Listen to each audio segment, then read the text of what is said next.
They say revenge tastes sweetest when served cold. But in my case, it wasn't about revenge at all. It was about respect. Sitting across from my father at that Thanksgiving table as he dismissed my career to his colleagues, calling me just a secretary, with that dismissive wave of his hand, I felt a strange calm. Because in exactly 12 hours, he would walk into the boardroom and discover that his new managing partner, the one who would determine his future at the firm, was his own daughter. The daughter he never thought would amount to anything in the business world. Before we jump back in, tell us where you're tuning in from, and if this story touches you, make sure you're subscribed, because tomorrow I've saved something extra special for you. The aroma of roasted turkey and fresh-baked pumpkin pie filled my parents' home, but all I could smell was the stifling scent of my father's expectations. Expectations I'd never been able to meet, at least not in his eyes. The house buzzed with conversation as my father's legal colleagues and their families gathered for our annual Thanksgiving celebration. My mother floated between groups with practiced ease, the perfect hostess as always, while my younger brother, Jake, held court near the fireplace, regaling everyone with stories from his first year at law school. My name is Olivia Mitchell. Until yesterday, I was just the daughter who had settled for a corporate job instead of following the family tradition of practicing law. At least, that's how my father, Jonathan Mitchell, founding partner at Mitchell, Reynolds and Associates, one of Boston's most prestigious law firms, had always seen me. I had stopped by the kitchen to refill my wine glass when I overheard my father's voice from the adjacent dining room. He was speaking to Douglas Harrington, a senior partner at a rival firm who had recently joined my father's practice. "And what about your daughter?" Douglas was asking. "Olivia, right? What field of law did she go into?" There was a brief pause, just long enough for me to know what was coming. "Oh, Olivia?" My father's voice carried that familiar note of dismissal that I'd heard 1,000 times before. "She's not in law. She's just a secretary at Morrison Enterprises. Corporate work, you know. Decided the law wasn't for her." Just a secretary, 3 words that erased my MBA from Wharton, my 6 years of strategic consulting at McKinsey, and my recent appointment as Morrison Enterprises' new chief operating officer. 3 words that negated everything I had built outside the narrow path my father had envisioned for me. "Dad's still hoping I'll come to my senses," I said, stepping into the dining room with a smile that didn't quite reach my eyes. Douglas looked momentarily uncomfortable, but my father merely shrugged. "Well, it's not too late to consider law school," he said, swirling the scotch in his glass. "Jake's thriving at Harvard Law. First year and already catching the attention of his professors." "I'm happy for Jake," I said evenly, "but I'm also quite happy with my career choices." "Of course you are, sweetheart," my father replied, with that patronizing smile he reserved for what he considered my youthful stubbornness. "And there's nothing wrong with administrative work. Every firm needs good support staff." Douglas cleared his throat.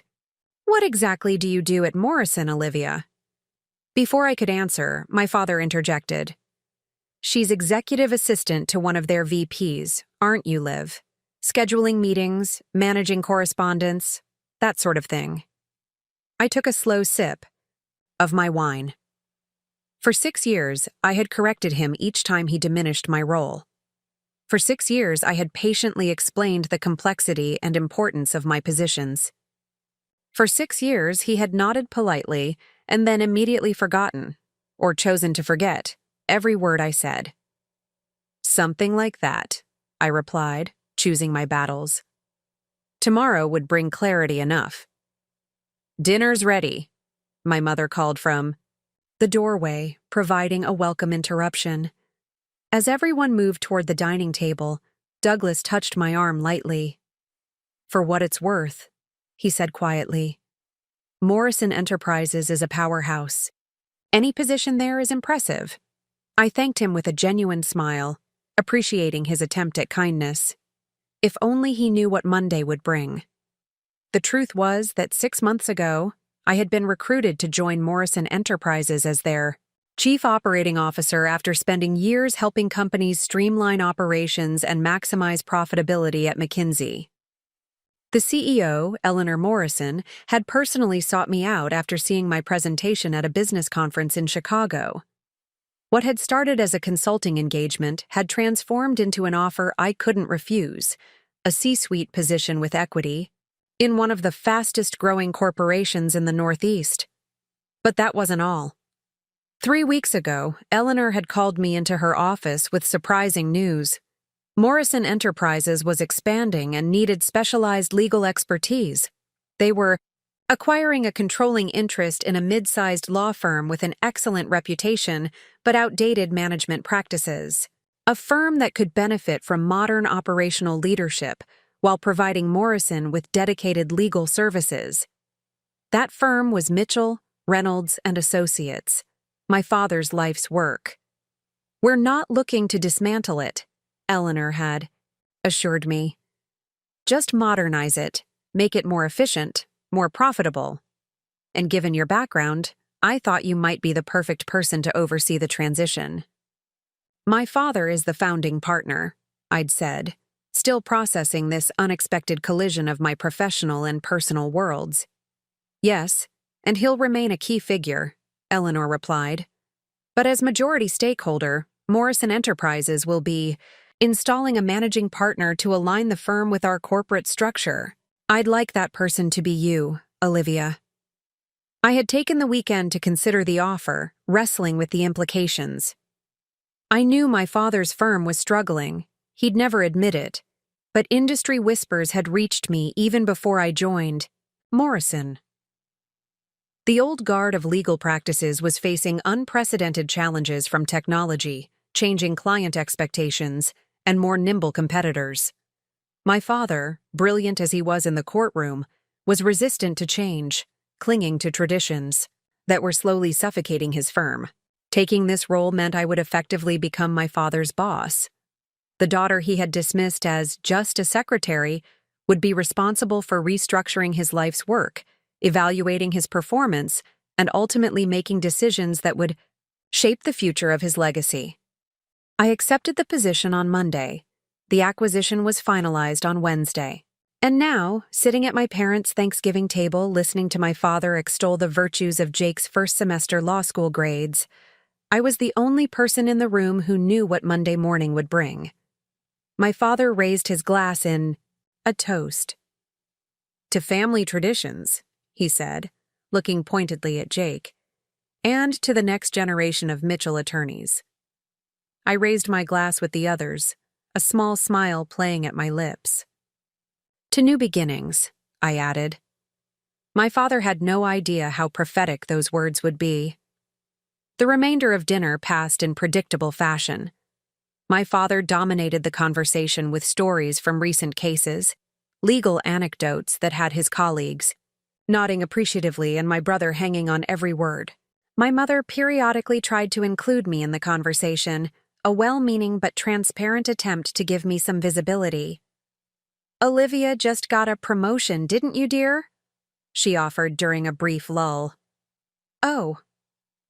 My father's interest was perfunctory at best. "Congratulations. Moving up in administration, are you?" "Something like that," I repeated, the same answer I'd given earlier. 6 years of corrections had taught me that providing details would only lead to more dismissal. "Well, that's nice," he said before turning to Jake. "Speaking of advancement, Douglas mentioned that his firm is already scouting for summer associates.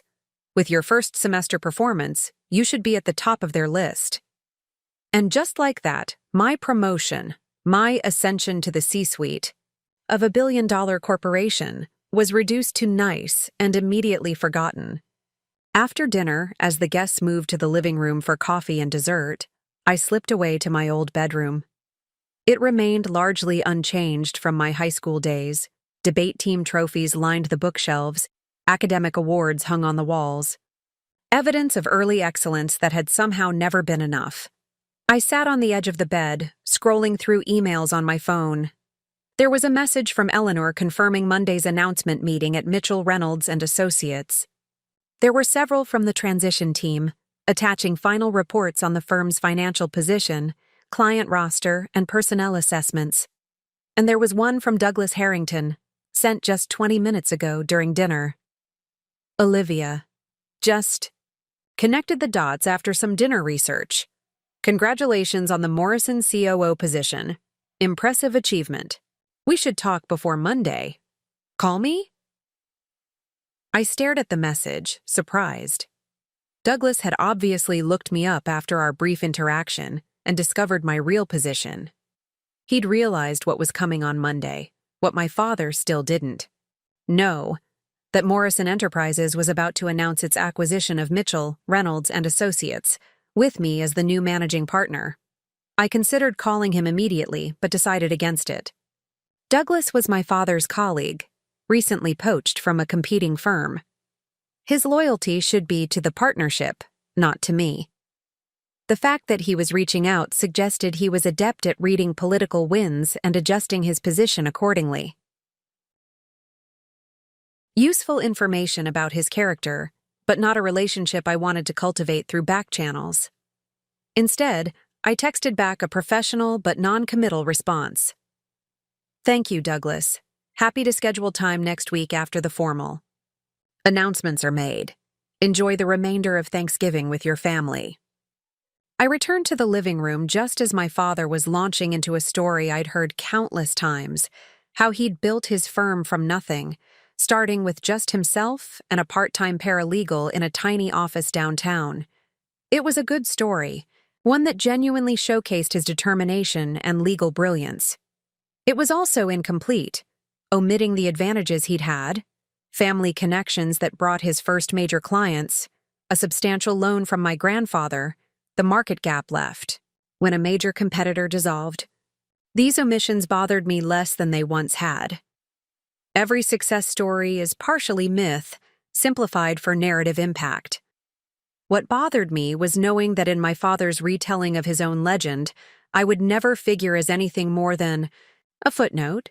His daughter, who had chosen a corporate job over the family legacy, who had settled for being just a secretary rather than following in his illustrious footsteps. Mitchell, Reynolds, and Associates has represented some of the biggest corporate interests in this city, my father was saying, chest swelling with pride. When Morrison Enterprises needed counsel for their West Side development project last year, they came to us. You remember that case, Douglas. I nearly choked on my coffee. The West Side development project had been a disaster for Morrison, a tangle of regulatory complications, community opposition, and contractual disputes that had cost the company millions and months of delays. It was one of the reasons Eleanor had decided the company needed dedicated, in-house legal counsel rather than continuing to rely on external firms. It was, in fact, the catalyst that had ultimately led to this acquisition. I do remember, Douglas said carefully, glancing my way challenging situation. My father, oblivious to the undercurrents, continued. Challenging, but ultimately successful. Morrison got their approvals, didn't they? That's what matters in the end. At considerable additional cost and delay, I noted, unable to help myself. My father waved his hand dismissively. Corporate clients always focus on the bottom line, Olivia. They don't understand the complexities of regulatory law. That project was a win by any legal standard. I smiled, tightly but said nothing more. In less than 72 hours, my father would learn exactly how Morrison Enterprises viewed that win and how it had factored into their decision to acquire his firm rather than continue as a client. As the evening wound down and guests began to depart, Douglas approached me again. I meant what I said in my email, he murmured. Very impressive career trajectory. Your father should be proud. Thank you, I said, genuinely appreciating his acknowledgement, though I've learned not to measure my success by my father's recognition. A valuable lesson, he replied, his expression thoughtful. One that some of us learn too late. I look forward to our conversation next week. After the last guest departed, I helped my mother clear the dessert plates while my father and Jake retreated to the study, the inner sanctum where the real Mitchell lawyers discussed cases and strategy. It was a familiar exclusion, one that had once hurt deeply, but now felt almost comical given the reality of my position. "Your father means well," my mother said softly as we loaded the dishwasher. It was her standard refrain, the peacemaker's mantra that had smoothed over countless dismissals and disappointments over the years. "I know, Mom," I replied, because it was easier than arguing. In his own way, within the narrow confines of his understanding, perhaps he did mean well. Perhaps in his mind, diminishing my corporate achievements was a form of encouragement, a way of saying I was capable of more, of real success as he defined it. "He just doesn't understand business," she continued, handing me a crystal wine glass to hand wash. "Law is all he's ever known. It's hard for him to value something outside his experience." This was new, not the excuse itself, but my mother's willingness to acknowledge my father's limitations. I looked at her more closely and saw something I hadn't noticed before, a weary resignation in her eyes, the subtle droop of her shoulders that suggested she too had grown tired of his narrow vision. "Has he told you anything about the firm's financial situation?" I asked carefully, uncertain how much she knew. She glanced toward the closed study door before answering. "Not directly.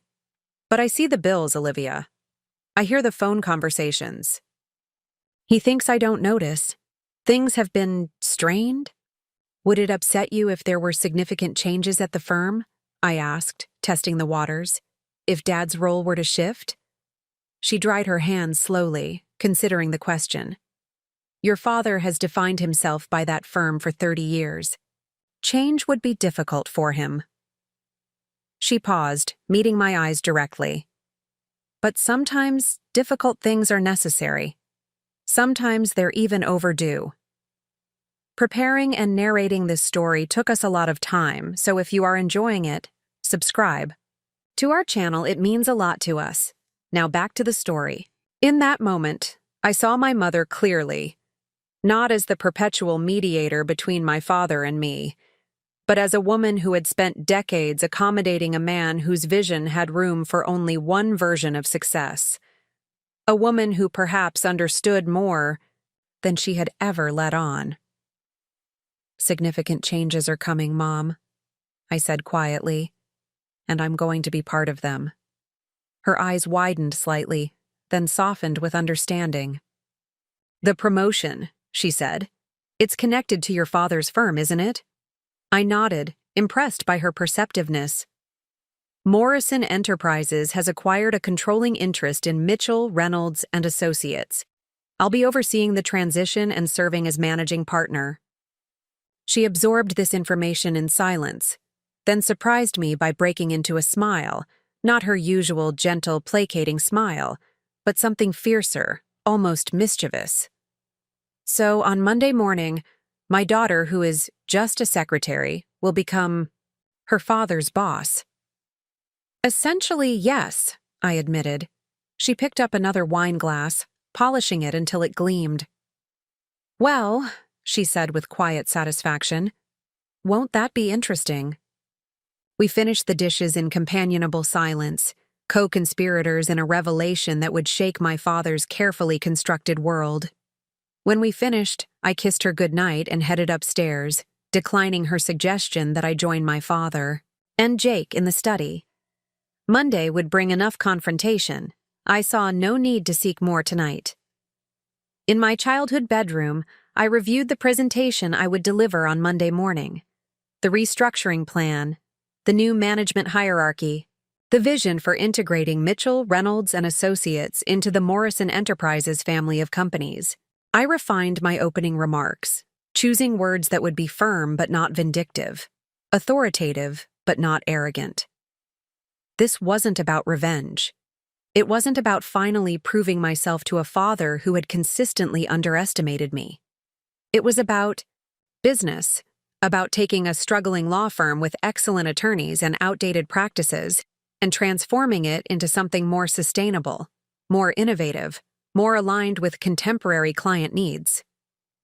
If that transformation also forced my father to recognize my capabilities, to acknowledge my expertise in the business world he had so often dismissed, well, that would simply be a secondary benefit.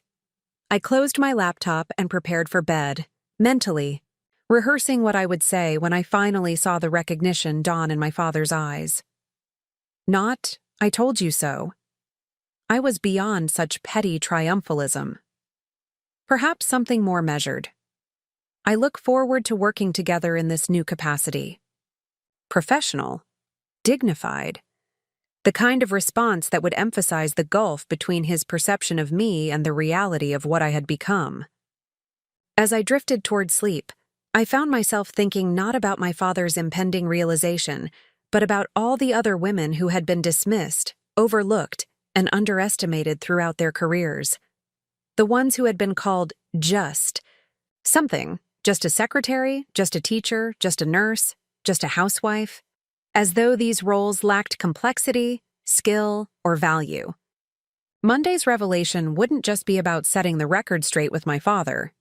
It would be about challenging a mindset that diminished not only my accomplishments, but those of countless others who had been casually relegated to the margins, of respect. With that thought, I fell asleep in my childhood bed for the last time as just a secretary in my father's eyes. When I returned for the next family gathering, everything would be different, not because I would have changed, but because his perception would finally have to align with reality. And reality, in this case, was that his dismissive attitude was about to meet its corporate reckoning. The weekend between Thanksgiving and that fateful Monday morning stretched like an eternity. I returned to my downtown apartment on Friday, politely declining my mother's invitation to stay through the weekend. "Work to prepare," I'd explained, which wasn't untrue. The Morrison-Mitchell integration would be complex, requiring careful handling to minimize disruption to clients and preserve the firm's strengths while addressing its weaknesses. But the real reason I couldn't stay was simpler. I couldn't maintain the pretense anymore. For years, I'd nodded along as my father diminished my career, swallowed my corrections when they fell on deaf ears, accepted his dismissals as an unchangeable reality of our relationship. Now, knowing what Monday would bring, that accommodation felt impossible. Better to retreat to neutral territory than risk revealing what was coming. My mother had hugged me at the door with unusual force. "Call me after," she'd whispered, a co-conspirator in the transformation about to unfold. My father had offered a distracted goodbye from his study doorway, already turning back to his conversation with Jake before I'd even stepped onto the porch. Now, Monday morning had arrived. I stood in my walk-in closet, considering my options with more care than usual. Today's outfit wasn't just professional attire, it was armor, a visual statement of authority and competence. I selected a charcoal, gray suit with subtle burgundy pinstripes, custom-tailored Italian wool with clean lines that communicated precision without ostentation. I paired it with a silk blouse and a deeper burgundy and heels that added 2 inches to my height without compromising my ability to stand comfortably through long meetings. No, just a secretary here. Every element of my appearance was designed to project the executive I had become while my father wasn't paying attention. I arrived at Mitchell, Reynolds, and Associates' offices at 7:30 a.m., a full hour before the all-hands meeting scheduled to announce the acquisition. Eleanor Morrison was already there, reviewing the presentation in the main conference room. "Are you ready for this?" she asked, looking up as I entered. At 62, Eleanor radiated the confident authority that came from decades of successful leadership, her silver hair cut in a sleek bob that framed sharp, observant eyes. She had built Morrison Enterprises from a small real estate development company into a diversified corporate powerhouse, navigating recessions, market shifts, and industry transformations with remarkable adaptability. "As ready as possible," I replied, setting my briefcase on the polished mahogany table, a table I knew had been in this conference room since my father founded the firm. A piece he often mentioned had been purchased with the proceeds from his first major case victory. You know, when I realized Jonathan Mitchell was your father, I almost reconsidered this arrangement, Eleanor said, studying me carefully. Mixing family and business can be combustible. If my father had recognized my business acumen at any point in the last 6 years, that might be a valid concern, I said with a wry smile. But since he still thinks I'm a secretary, I'd say the professional relationship has ample room to develop independently of the personal one. Eleanor laughed, a short, appreciative sound. Fair point. And to be clear, this isn't why I selected you for the role.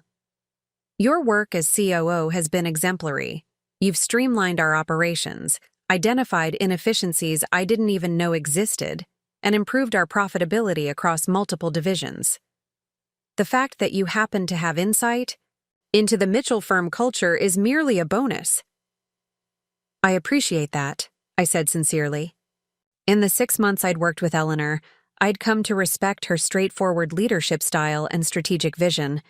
She didn't offer false praise or sugarcoat feedback, which made her genuine approval all the more valuable. The transition team has prepared individual meetings with all senior partners immediately following the announcement, I said, returning to business. We've prioritized addressing their concerns about autonomy and compensation structure. Good, Eleanor nodded. Law firms are particularly sensitive to governance changes. Lawyers tend to believe they should be running things, not being run. I'm intimately familiar with that perspective, I said dryly, thinking of my father's decades of dinner table pronouncements about how the world should operate. We spent the next 45 minutes reviewing key points and potential challenges. By 8:15, partners and associates had begun filtering into the building, curious about the unexpected all-hands meeting. By 8:25, the conference room was filling, with attorneys in well-cut suits, their expressions ranging from mildly interested to openly concerned. My father arrived at 8:28, precisely 2 minutes before the scheduled start, a habit he'd maintained throughout his career, believing that arriving exactly on time demonstrated respect without wasting precious billable minutes. He entered with Douglas Harrington at his side, deep in conversation about a pending case, and took his customary seat at the head of the table without initially registering my presence on the dais at the front of the room. When he finally looked up and saw me standing beside Eleanor, confusion flickered across his face. A brief, uncomprehending frown quickly replaced by polite acknowledgement. He clearly assumed I was there in some administrative capacity, perhaps as Eleanor's assistant. The thought that I might be central to the meeting hadn't even occurred to him. At precisely 8:30, Eleanor stepped forward. Good morning, everyone. Thank you for adjusting your schedules for this important announcement. For those who don't know me, I'm Eleanor Morrison, CEO of Morrison Enterprises. The room quieted immediately. While not everyone might recognize Eleanor on sight, her name carried significant weight in Boston business circles. As of last Wednesday, Morrison Enterprises has acquired a controlling interest in Mitchell, Reynolds and Associates, she continued without preamble. This acquisition represents an exciting opportunity for both organizations. Mitchell, Reynolds brings exceptional legal expertise and a distinguished reputation. Morrison brings capital resources, operational efficiency, and an expanded client network. I watched my father's face as Eleanor's words registered. His expression shifted from professional interest to shock, his spine stiffening as he realized what was being said. His firm, his life's work, had been acquired without his knowledge or involvement. This change in ownership structure will bring several immediate benefits, Eleanor continued smoothly.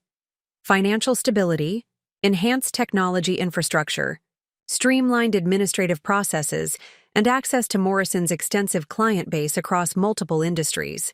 What it will not change is the core legal excellence that has defined Mitchell, Reynolds for 3 decades.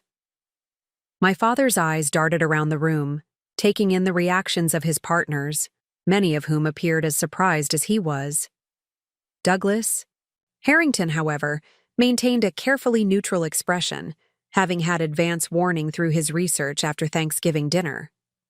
To ensure a smooth transition and effective integration, we are appointing a new managing partner who will oversee the firm's operations and strategic direction while reporting directly to Morrison Enterprises' executive leadership, Eleanor said, turning toward me. Many of you may not know Olivia Mitchell, though you certainly know her father, Jonathan. All eyes in the room swiveled to me, then to my father, then back again. My father's face had gone completely still, as though any movement might shatter his carefully maintained composure. Olivia joined Morrison Enterprises 6 months ago as our chief operating officer after an impressive career at McKinsey, where she specialized in professional services optimization. Her understanding of both operational excellence and the unique culture of legal practices makes her ideally suited to lead Mitchell Reynolds into its next chapter. I'll now turn the floor over to Olivia to outline the transition plan. As I stepped forward, I met my father's gaze directly for the first time. His eyes held a complex mixture of emotions: disbelief, confusion, the beginning edges of anger, and something else I couldn't quite identify. In 32 years, I had never seen him look at me quite that way, as though seeing a stranger where his daughter should be. "Thank you, Eleanor," I began, my voice steady and assured. As Eleanor mentioned, I'm Olivia Mitchell. While some of you know me as Jonathan's daughter, today I'm speaking to you as Morrison Enterprises' COO and your new managing partner. I paused, allowing the murmurs that rippled through the room to subside. My father remained silent, his gaze never leaving my face.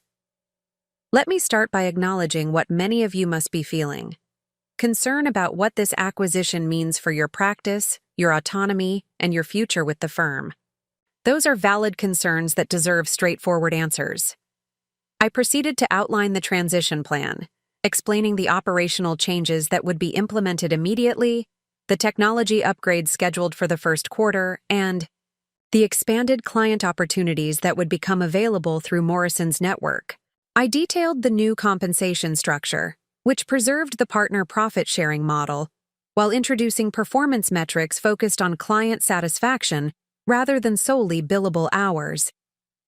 Throughout my presentation, I maintained direct eye contact with partners around the room, including my father. I spoke with the authority that came from intimate knowledge of both organizations and a clear vision for their integration.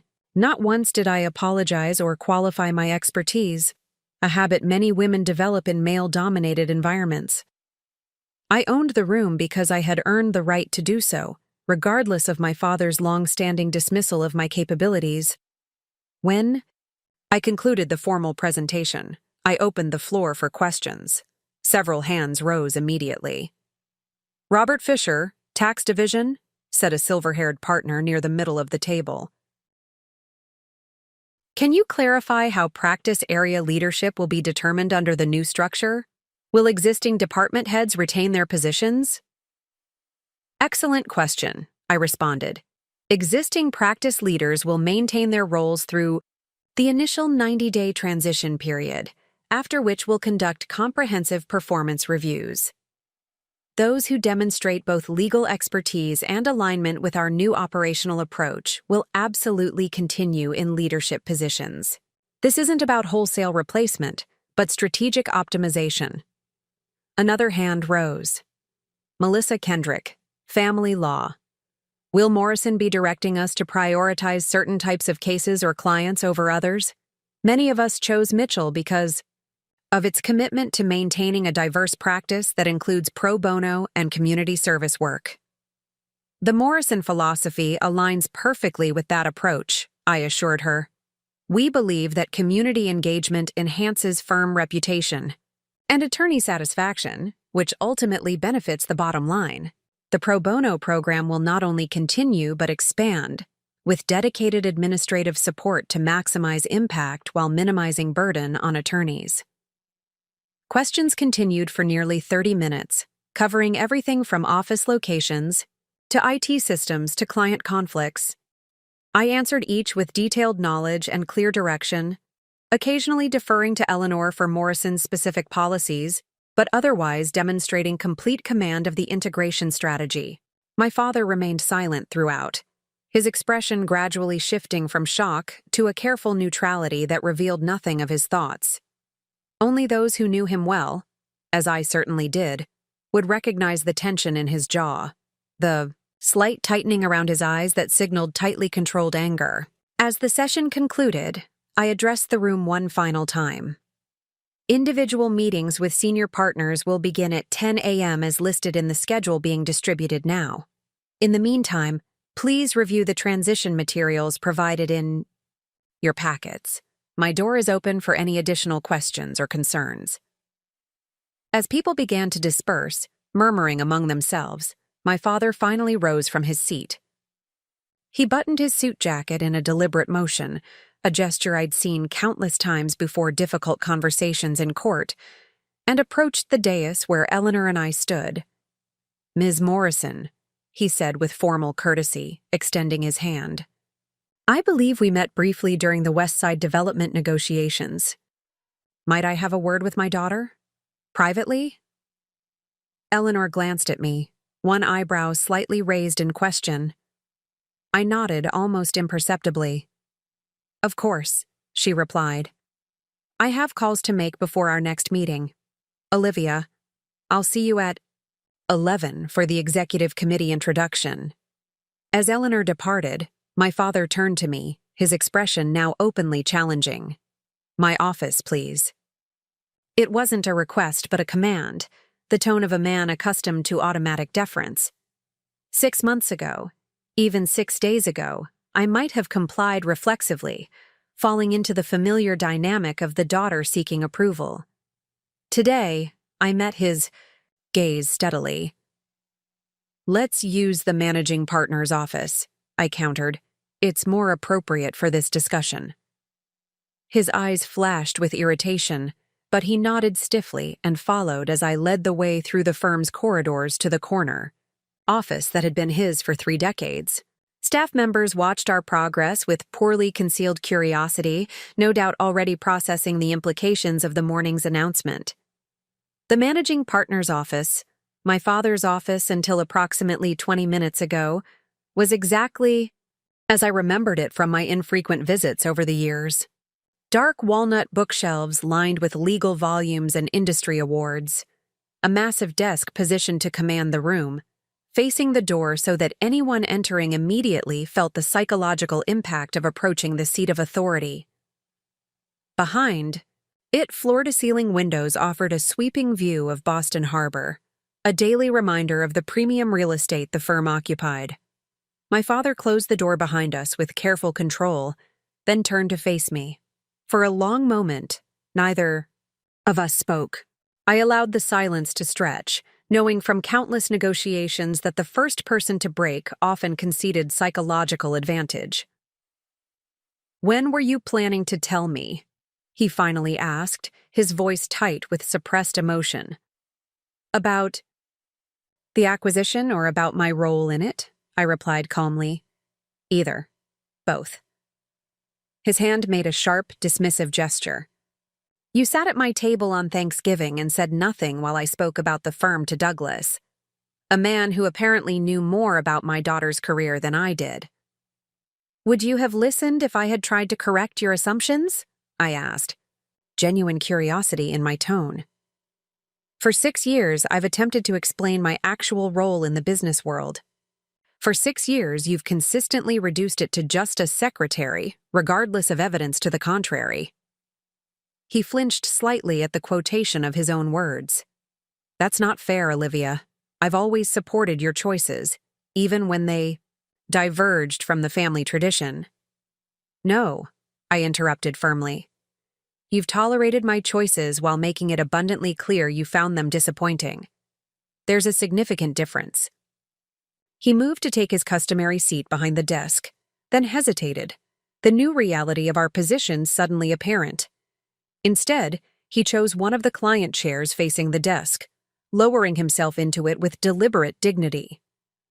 So, this is what? He asked after another silence.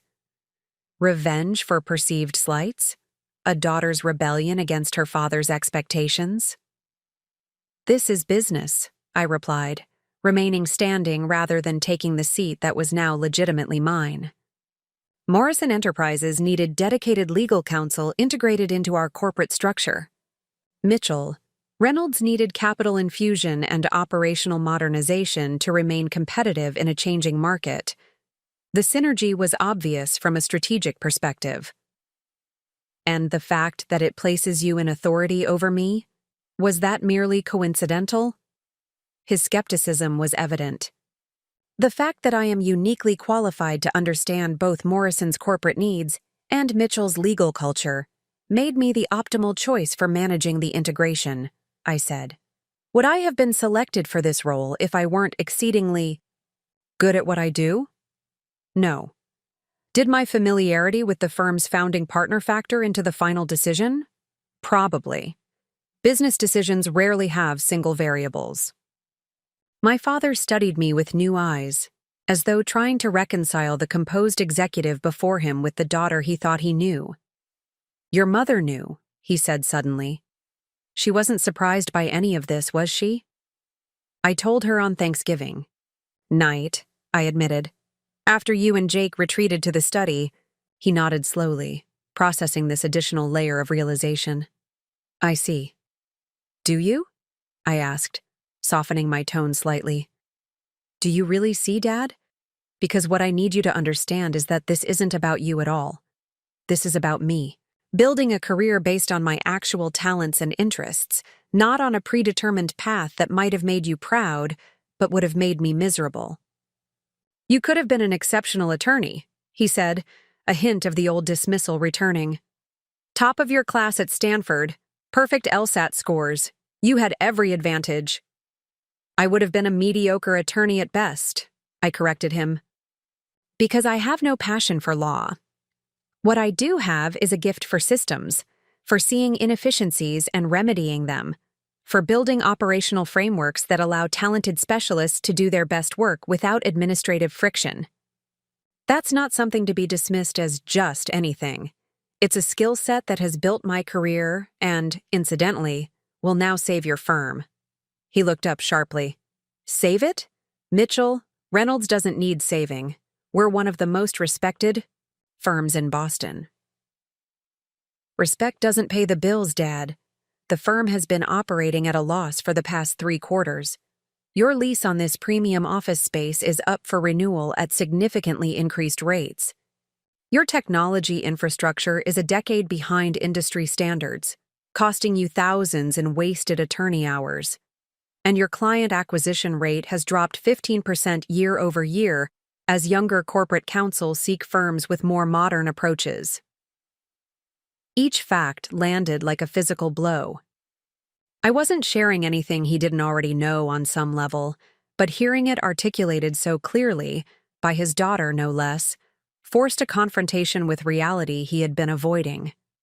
How do you know all this? He asked quietly. Due diligence, I replied. Morrison's acquisition team conducted a thorough analysis before making the offer. The firm's finances are concerning but not terminal. With proper operational guidance and capital investment, Mitchell, Reynolds can return to profitability within 18 months. That's the business case for this acquisition. My father sat back in the chair, suddenly looking older than his 63 years. For the first time in my adult life, I saw uncertainty in his expression, the foundation of his professional identity shifting beneath him. What happens to me in this new structure? He asked finally. That depends largely on you, I said. Honestly. Your legal expertise remains valuable. Your client relationships are significant assets. You could continue as a senior partner focused on high-value cases, freed from the administrative burdens that have increasingly consumed your time, or... I paused, considering whether to voice the alternative. Or? He prompted. Or you could choose to see this as an opportunity to mentor the next generation of attorneys while gradually transitioning toward retirement. Eleanor and I have discussed creating an emeritus position that would preserve your status and income while reducing your workload. He absorbed this in silence, his expression unreadable. Then, with the resilience that had defined his career, he straightened in his chair. "I'm not ready for emeritus status," he said firmly, "and I have questions about this integration plan. Your presentation glossed over several key operational details that could significantly impact our practice areas." I felt a smile tugging at the corner of my mouth. This was the Jonathan Mitchell I knew. Never down for long, always ready to engage with the substance of a challenge. "Your individual meeting is scheduled for 10:30, I said. "Bring your questions. I'll have answers." He stood, adjusting his tie with habitual precision. "I've underestimated you," he said, the admission clearly difficult for him. "That won't happen again." "Good," I replied simply. "Because Mitchell, Reynolds deserves the full benefit of both our talents, working in alignment rather than at cross purposes." He moved toward the door, then paused with his hand on the knob. "Does Jake know?" "No," I said. "I thought that." "Conversation should come from you." He nodded, accepting this small consideration. "Olivia," he said, using my full name rather than the diminutive Liv he had favored since my childhood. "You really are the COO of Morrison Enterprises?" "I really am," I confirmed. "C-suite position, equity stake, executive board seat. Everything you dismissed as administrative support is actually strategic leadership." He shook his head slightly, more at himself than at me.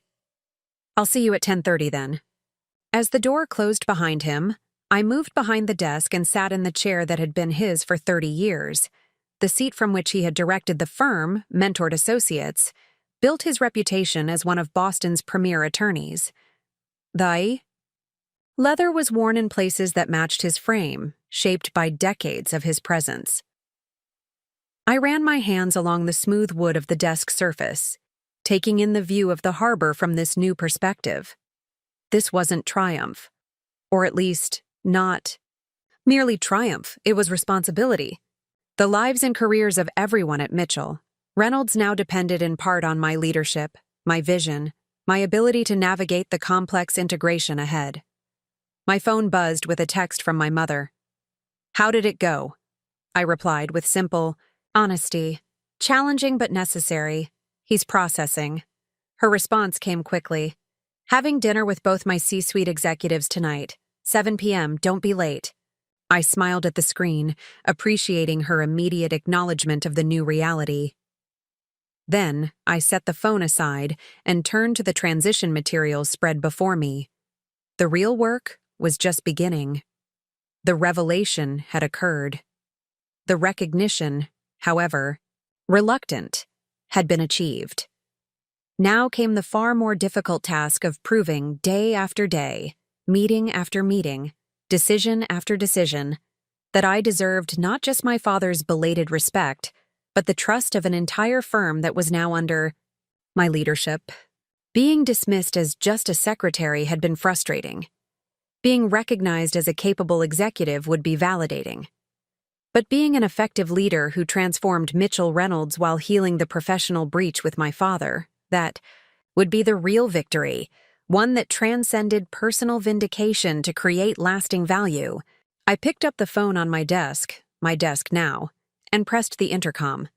"Please ask Douglas Harrington to come in before his scheduled meeting time. I'd like to speak with him first."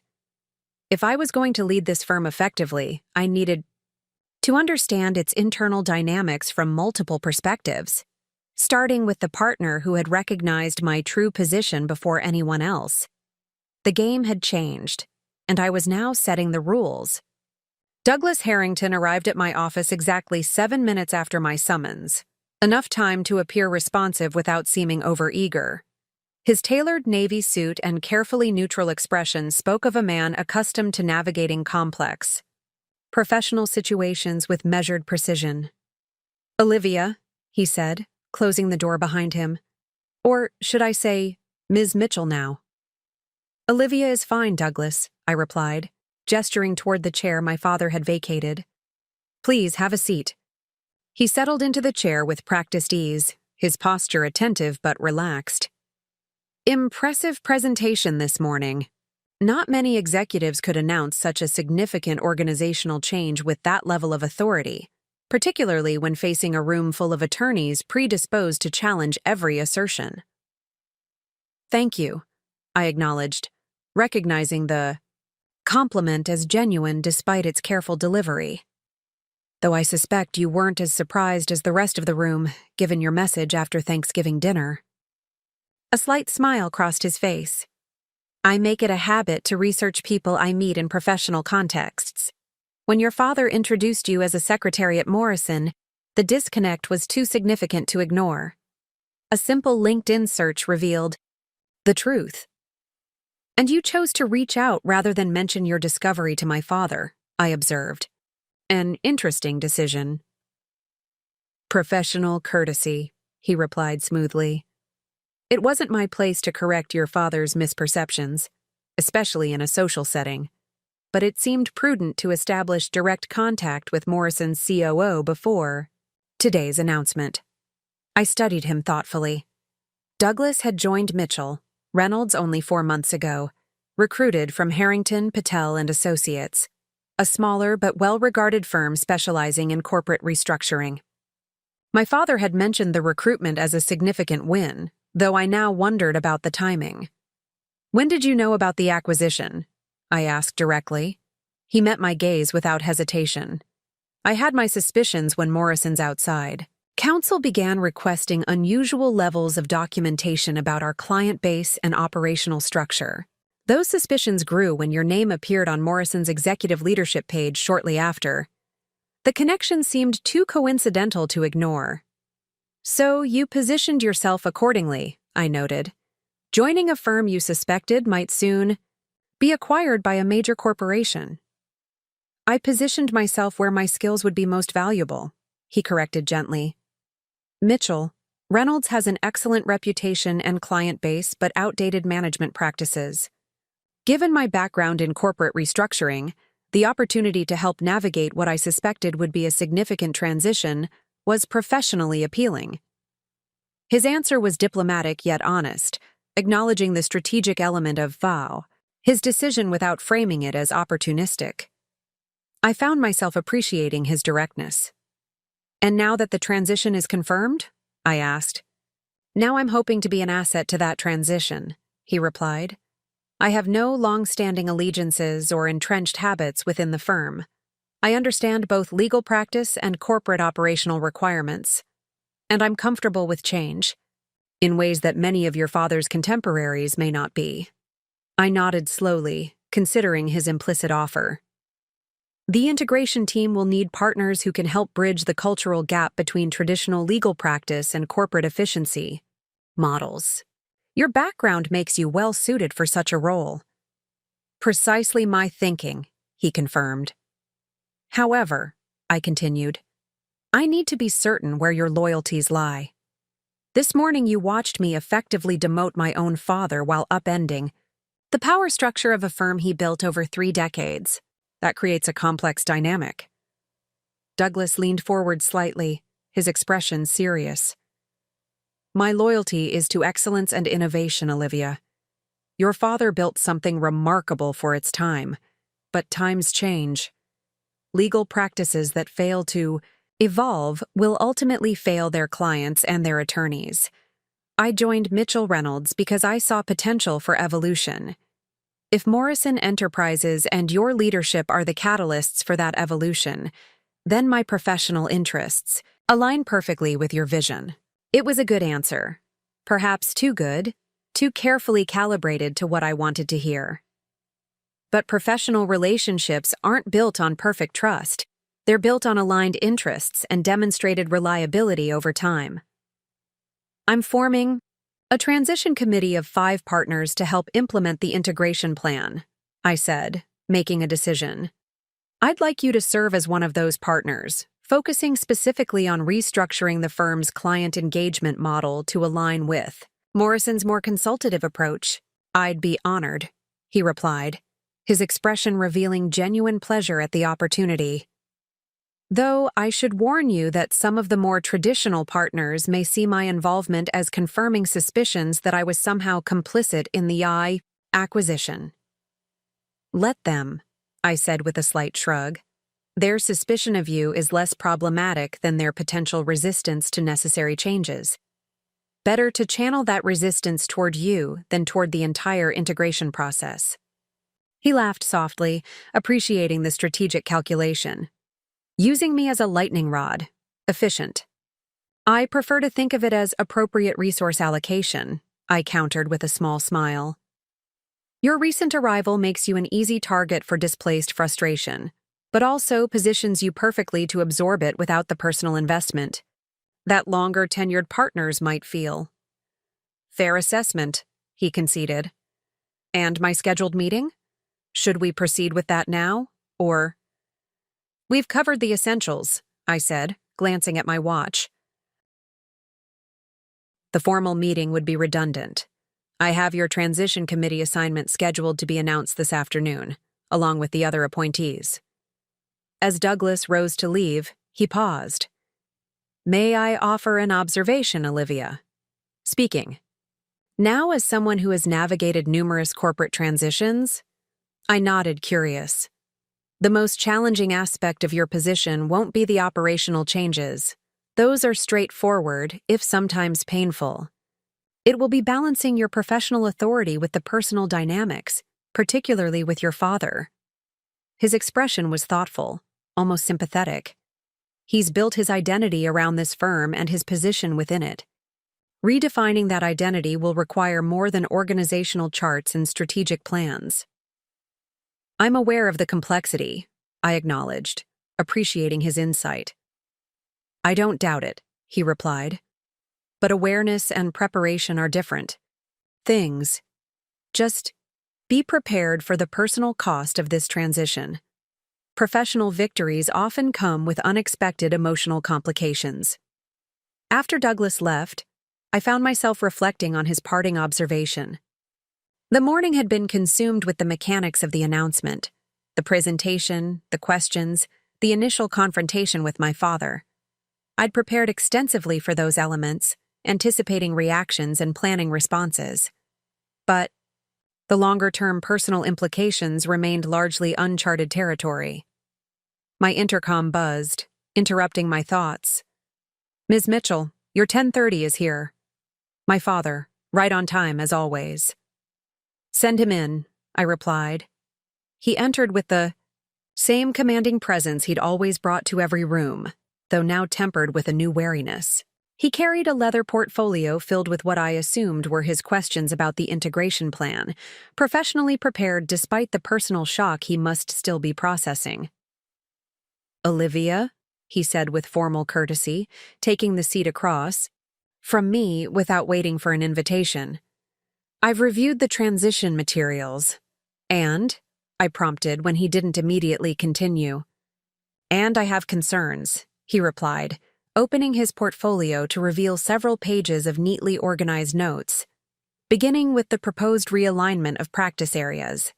"Consolidating corporate litigation with general business services undermines the specialized expertise we've developed in securities litigation specifically." I nodded, appreciating his focus on substantive issues rather than personal grievances. "That's a valid concern, and one we're willing to reconsider. The initial proposal was based on Morrison's corporate structure, but we're open to preserving specializations that represent competitive advantages." For the next 45 minutes, we engaged in a detailed discussion of the integration plan. My father raising thoughtful questions about everything from client transition protocols to partner compensation adjustments, me providing substantive responses while noting areas where his insights suggested potential refinements to our approach. It was the most productive professional conversation we'd ever had. There was no condescension in his manner, no dismissal of my expertise. He engaged with me as he would any respected executive, challenging where appropriate, acknowledging valid points, focusing on objectives rather than egos. As our scheduled time drew to a close, he closed his portfolio and fixed me with a direct gaze. "You're well prepared," he said, a simple acknowledgement that nonetheless represented a significant shift in his perception, more so than I would have expected. "I've had 6 months at Morrison learning their operations, and 32 years observing yours," I replied. "My preparation didn't begin yesterday." A flicker of something, recognition, perhaps regret, crossed his face. "No, I suppose it didn't." He hesitated, then added, "Your mother says you're having dinner at the house tonight." "She invited me, yes." "Good," he nodded. "We should continue our discussion in a less formal setting." It wasn't quite an olive branch, but it was an acknowledgement that our relationship now extended beyond the professional dynamics we'd just navigated. Progress, however incremental. The remainder of the day unfolded in a carefully choreographed sequence of partner meetings, team introductions, and operational briefings. I moved through these interactions with focused efficiency, establishing my authority not through asserting position, but through demonstrating competence, answering questions directly, making decisions clearly, showing genuine interest in preserving what worked while improving what didn't. By late afternoon, the initial shock of the announcement had given way to a cautious pragmatism among most partners. There were exceptions, of course. 2 senior partners made their resistance plainly evident, questioning every aspect of the PSI integration plan with barely concealed hostility. I noted their objections respectfully but firmly maintained direction, neither antagonizing nor appeasing them. At 5:45 p.m., as I was reviewing notes from the day's meetings, my mother texted, "Dinner at 7, Jake will be there too. Warned him to be on best behavior." I smiled slightly at the phone screen, appreciating my mother's clear positioning. Her message conveyed not just logistics, but alignment.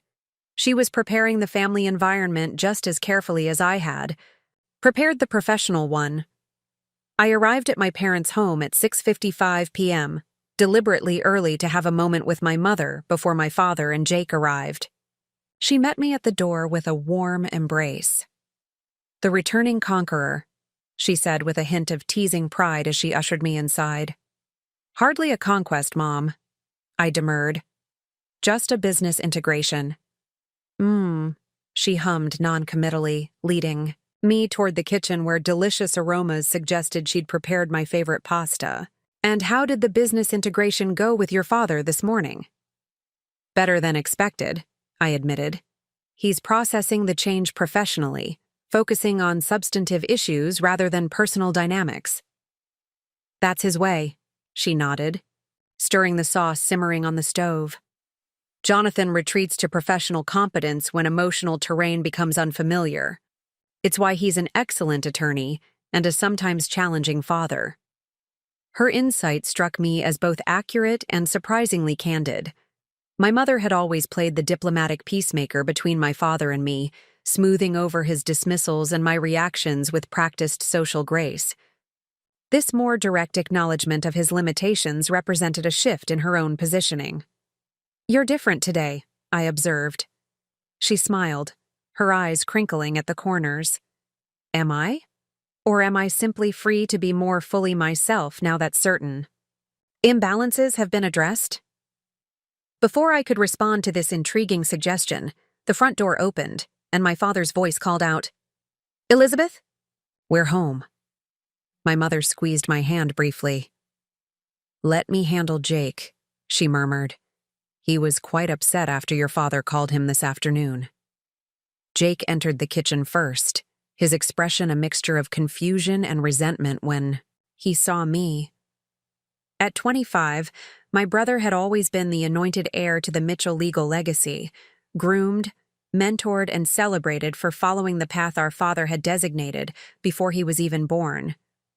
"So it's true," he said without preamble. "You've taken over Dad's firm." Morrison Enterprises has acquired a controlling interest in Mitchell, Reynolds, and I'm managing the integration as the new managing partner, I corrected gently. It's a business transaction, Jake, not a palace coup. My father appeared behind him, placing a restraining hand on his shoulder. Let's discuss this civilly over dinner, he said, his tone making it clear this wasn't a suggestion. Your mother has gone to considerable effort. Dinner began with tense silence, broken only by my mother's deliberate small talk about the weather and an upcoming charity event. I followed her lead, responding with appropriate interest while giving my father and brother space to adjust to the new dynamic. Finally, after serving the main course, my mother addressed the elephant in the room. Jake, I understand today's news came as a shock, but I expect you to show your sister the same professional courtesy you would any business executive. Her accomplishments deserve respect, not resentment. Jake flushed, pushing pasta around his plate. I just don't understand why she never said anything. Sitting here at Thanksgiving, letting Dad talk about the firm while knowing all along. Would you have believed me? I asked quietly. If I had announced over turkey that I was Morrison's COO and about to become Dad's boss, would you have taken that seriously? Or would you have assumed I was exaggerating my position, as Dad has consistently done for years? My brother had the grace to look uncomfortable. You could have tried. I have tried, Jake. For 6 years I've corrected, clarified, and explained my actual career progression. It never mattered. The narrative in this family has always been that law is the only profession worthy of respect, and anyone choosing a different path is somehow settling for less. My father set down his fork with deliberate care. That's not entirely fair, Olivia. Isn't it? I met his gaze directly. When was the last time you described my career accurately to anyone? When have you ever spoken about my work with the same pride you show when discussing Jake's law school performance? A heavy silence fell over the table. My father looked genuinely taken aback, as though this perspective had never occurred to him. Your sister is right, my mother said softly, surprising us all. We've been unfair in how we've valued your different paths. Not intentionally, perhaps, but consistently. Mom, Jake began, but she raised a hand to stop him. Let me finish, Jacob. For 30 years, I've watched your father build his identity around legal practice, around a very specific definition of professional success. I've supported that vision because it made him happy and because it aligned with his genuine talents. But somewhere along the way, that personal preference became a family doctrine. The unquestioned assumption that the law was inherently superior to other professional pursuits. My father stared at her, clearly surprised by this frank assessment, from the woman who had always been his most steadfast supporter. When Olivia chose a different path, my mother continued, we failed to recognize that she was following the same principle your father did, pursuing work that aligned with her natural gifts. The only difference was the field, not the dedication, or the excellence. I never meant to dismiss your choices, Olivia, my father said quietly. I simply didn't understand them. Law has been my world for so long that I struggle to properly value work in other domains.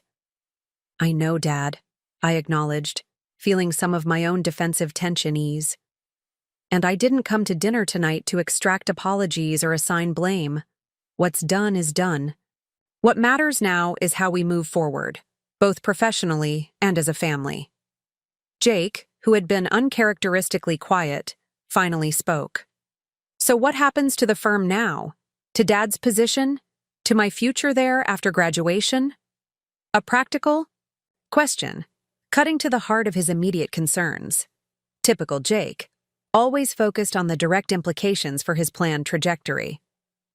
The firm will continue operating under the Mitchell-Reynolds name as a subsidiary of Morrison Enterprises, I explained. Dad will remain a senior partner, focusing on high-value cases without the administrative burden he's carried for years. And your position after graduation remains secure, assuming you still want to join, knowing the organizational structure has changed. Of course I still want to join, he said, looking mildly offended at the suggestion. It's still Dad's firm, even if the ownership has changed. I exchanged a brief glance with my father, recognizing his influence in Jake's perspective. The firm had never simply been Dad's firm. It had partners, associates, a complex governance structure. But in our family narrative, it had always been presented as a singular achievement, a personal kingdom rather than a collaborative enterprise. It's more accurate to say it's still the same firm with the same core values, I corrected gently. The ownership change brings new resources and operational approaches, but the legal excellence remains the foundation. If anything, you'll be joining a more stable, forward-looking organization than would have been possible under the previous structure. My father nodded slowly. Your sister is right, Jake. The firm has been facing significant challenges that the Morrison acquisition helps address. This change, while unexpected in its specific form, was becoming necessary one way or another. It was perhaps the most direct acknowledgement he had yet made of the firm's financial reality, and the first time he had explicitly supported my perspective in front of Jake. The shift in his positioning was subtle, but unmistakable. So you're okay with this, Dad? Jake asked, clearly struggling to reconcile his father's apparent acceptance with his own sense of disruption. My father considered the question carefully before answering. I'm adjusting to it, he said finally. It's not the future I had envisioned for the firm, but I'm beginning to see that Olivia's approach may preserve what matters most while addressing problems I've been reluctant to confront. It wasn't unqualified enthusiasm, but it was honest and far more supportive than I had anticipated at this early stage. Something had shifted in him between our morning confrontation and this dinner conversation. Some recognition had taken root that allowed him to see beyond the personal challenge to his authority and consider the substantive merits of the change. I spent today in partner meetings, he continued, addressing me directly now. Heard their reactions to your presentation, their questions about the integration plan. Many were impressed, Olivia. Not just with the Morrison resources, but with your command of both the legal and operational aspects. Douglas Harrington in particular spoke highly of your strategic vision. Douglas only joined the firm 4 months ago, Jake pointed out. He hardly represents the old guard. Perhaps that's precisely why his perspective matters, my mother interjected. He sees the situation with fresh eyes, without decades of attachment to the status quo. As the conversation continued, I observed a gradual warming in the atmosphere. Not complete acceptance, particularly from Jake, but an emerging willingness to engage with the new reality rather than simply resist it. By dessert, we had moved from tense confrontation to something approaching normal family dinner conversation, albeit with an undercurrent of ongoing adjustment. When the evening concluded, my father walked me to my car while my mother and Jake cleared the dessert dishes. The November air was crisp, our breath forming small clouds in the darkness. I underestimated you, he said quietly as we reached my car. Not just professionally, though that's certainly true. I underestimated your resilience, your strategic thinking, your willingness to forge your own path despite my disapproval. I learned those qualities from you, Dad, I replied, surprising myself with the realization as I said it. Your determination, your strategic mind, your belief in your own judgment. Those are the traits that made you successful in law. I simply applied them in a different arena. He considered this, his expression thoughtful in the glow of the street lamp. Perhaps that's what I failed to see, how much of me exists in your chosen path, despite its difference from mine. He hesitated, then added, I'm proud of you, Olivia, not because you've achieved a position of authority over me, but because you've built something substantial on your own terms.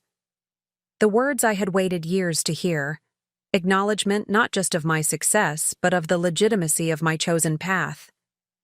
They affected me more deeply than I had anticipated, creating a warmth that had nothing to do with professional validation and everything to do with the father-daughter relationship that had always existed beneath our professional differences. "Thank you," I said simply, knowing he would understand the weight of those two words. As I drove away from my childhood home, I reflected on the day's journey, from the shock of the morning announcement to this moment of genuine connection with my father. The transition was far from complete, both professionally and personally. There would be difficult days ahead as we navigated the complex integration of two organizational cultures and the equally complex recalibration of our family dynamics. But something fundamental had shifted. The dismissal that had defined our relationship for years, the casual diminishment of my work as just administrative, had been replaced by recognition, however belated. Not just recognition of title or position, but of capability, of strategic vision, of professional worth. I had entered Morrison Enterprises 6 months ago seeking professional growth and meaningful work. I hadn't anticipated that the path would lead me back to my father's firm, to a confrontation with the patterns of dismissal that had shaped our relationship for years. Yet here I was, navigating a business integration that was simultaneously healing a personal breach, creating value, not just for shareholders and clients, but for the family relationships that had seemed permanently constrained by misunderstanding. Sometimes the most powerful change isn't achieving external validation, but transforming how we allow others to define our worth. My father would never again see me as just a secretary, not because I had proven him wrong through position or power, but because I had finally broken through the narrative constraints that had limited his perception of my capabilities. And in that transformation lay a lesson more valuable than any professional achievement. True respect isn't commanded or demanded. It's earned through consistent excellence that eventually becomes impossible to dismiss, even by those most invested in maintaining their limiting perceptions. Tomorrow would bring new challenges, resistant partners to persuade, operational changes to implement, a brother still struggling to adjust to the new reality. But tonight, driving through the familiar streets of my childhood neighborhood toward my downtown apartment, I felt a quiet confidence that I was equipped for whatever came next. Not because I was now my father's boss, but because I had finally become fully myself. Recognized not just for what I did, but for who I was, on my own terms. And that recognition, beginning with my father but ultimately extending to myself, was the most significant adjustment of all. The honeymoon phase of any major organizational change typically lasts about 3 days. By day 4, the initial shock has worn off, the polite acceptance has faded, and the real resistance begins to emerge. Mitchell, Reynolds proved no exception to this pattern. 1 week after the acquisition announcement, I arrived at the office to find a message from my assistant. Emergency meeting called by Senior Partners Group in Conference Room B, 9 a.m. The fact that I hadn't been formally notified, merely informed after the fact, spoke volumes about the nature of this emergency. I glanced at my watch, 8:47 a.m., perfect timing for them to gather and build collective momentum before I could intervene. A classic resistance tactic, one I'd seen countless times during organizational transformations at McKinsey. I considered my options quickly, burst in immediately and risk appearing defensive, arrive exactly on time and potentially face a united front, or arrive strategically late to disrupt their rhythm. I chose option 4. At 8:50 a.m., I called Douglas Harrington. "Douglas, are you aware of the senior partners meeting happening right now in Conference Room B?" "I am," he confirmed, his tone carefully neutral. "I received an email from Gerald Winthrop late last night, rather pointed language about preserving the firm's core values and addressing concerning developments in the integration process." Gerald Winthrop, my father's closest colleague and friend for over 25 years, head of litigation, and the most traditionally minded of the senior partners. His resistance was expected, though the speed of his mobilization was impressive. "And you're attending?" I asked. I thought it might be valuable to have eyes and ears in the room, he replied diplomatically. Indeed. Would you be willing to record and stream the meeting to me? Privately, of course. There was a brief pause. That would be unorthodox, he said carefully, neither accepting nor refusing outright. So is calling an emergency partners. Meeting without notifying the managing partner, I countered. I'd prefer to understand the exact nature of their concerns before responding. Another pause, longer this time. I can leave my tablet running with the conference app open, he finally offered. Audio only, placed in my briefcase. Would that suffice? Perfectly, I replied. Call my private line when you're set up. 3 minutes later, my phone rang. Douglas had positioned his tablet strategically, allowing me to hear the conversation. Already underway in Conference Room B, Gerald Winthrop's distinctive baritone dominated the audio. Unprecedented in the firm's history. Decisions about practice area realignment being made without proper partner consultation. Staff reassignments happening without departmental approval. And this morning I discovered the Morrison HR team has begun evaluating our compensation structure, including partner distributions that were established in our founding charter. Murmurs of agreement followed this recitation of grievances. I recognized several voices: Richard Thornton from the tax division, Elaine Woodward from estate planning, Benjamin Clark from corporate. The question, Gerald continued, is how we respond. We remain majority stakeholders in our practice areas, regardless of the corporate ownership structure. If we present a united front against these changes, Morrison will have to reconsider their approach. Have you spoken with Jonathan about this? Asked a voice I identified as Margaret Reeves, one of the more moderate senior partners. Jonathan is conflicted, Gerald replied carefully. His daughter's position complicates his ability to take a firm stand. I've kept him informed, but thought it best not to involve him directly in this initial discussion. Interesting that Gerald would position my father as conflicted rather than aligned with the resistance. Either he wasn't confident of my father's support, or he was strategically keeping my father insulated from potential fallout. Either way, it revealed uncertainty about where my father truly stood. What about the other partners? This was Benjamin, Clark's voice. We're only 8 people in this room out of 22 partners total. The younger partners lack the institutional history to fully grasp what's at stake, Gerald dismissed. Many of them seem quite taken with Morrison's promises of technology upgrades and expanded client access. And Douglas? Margaret again. He's not here.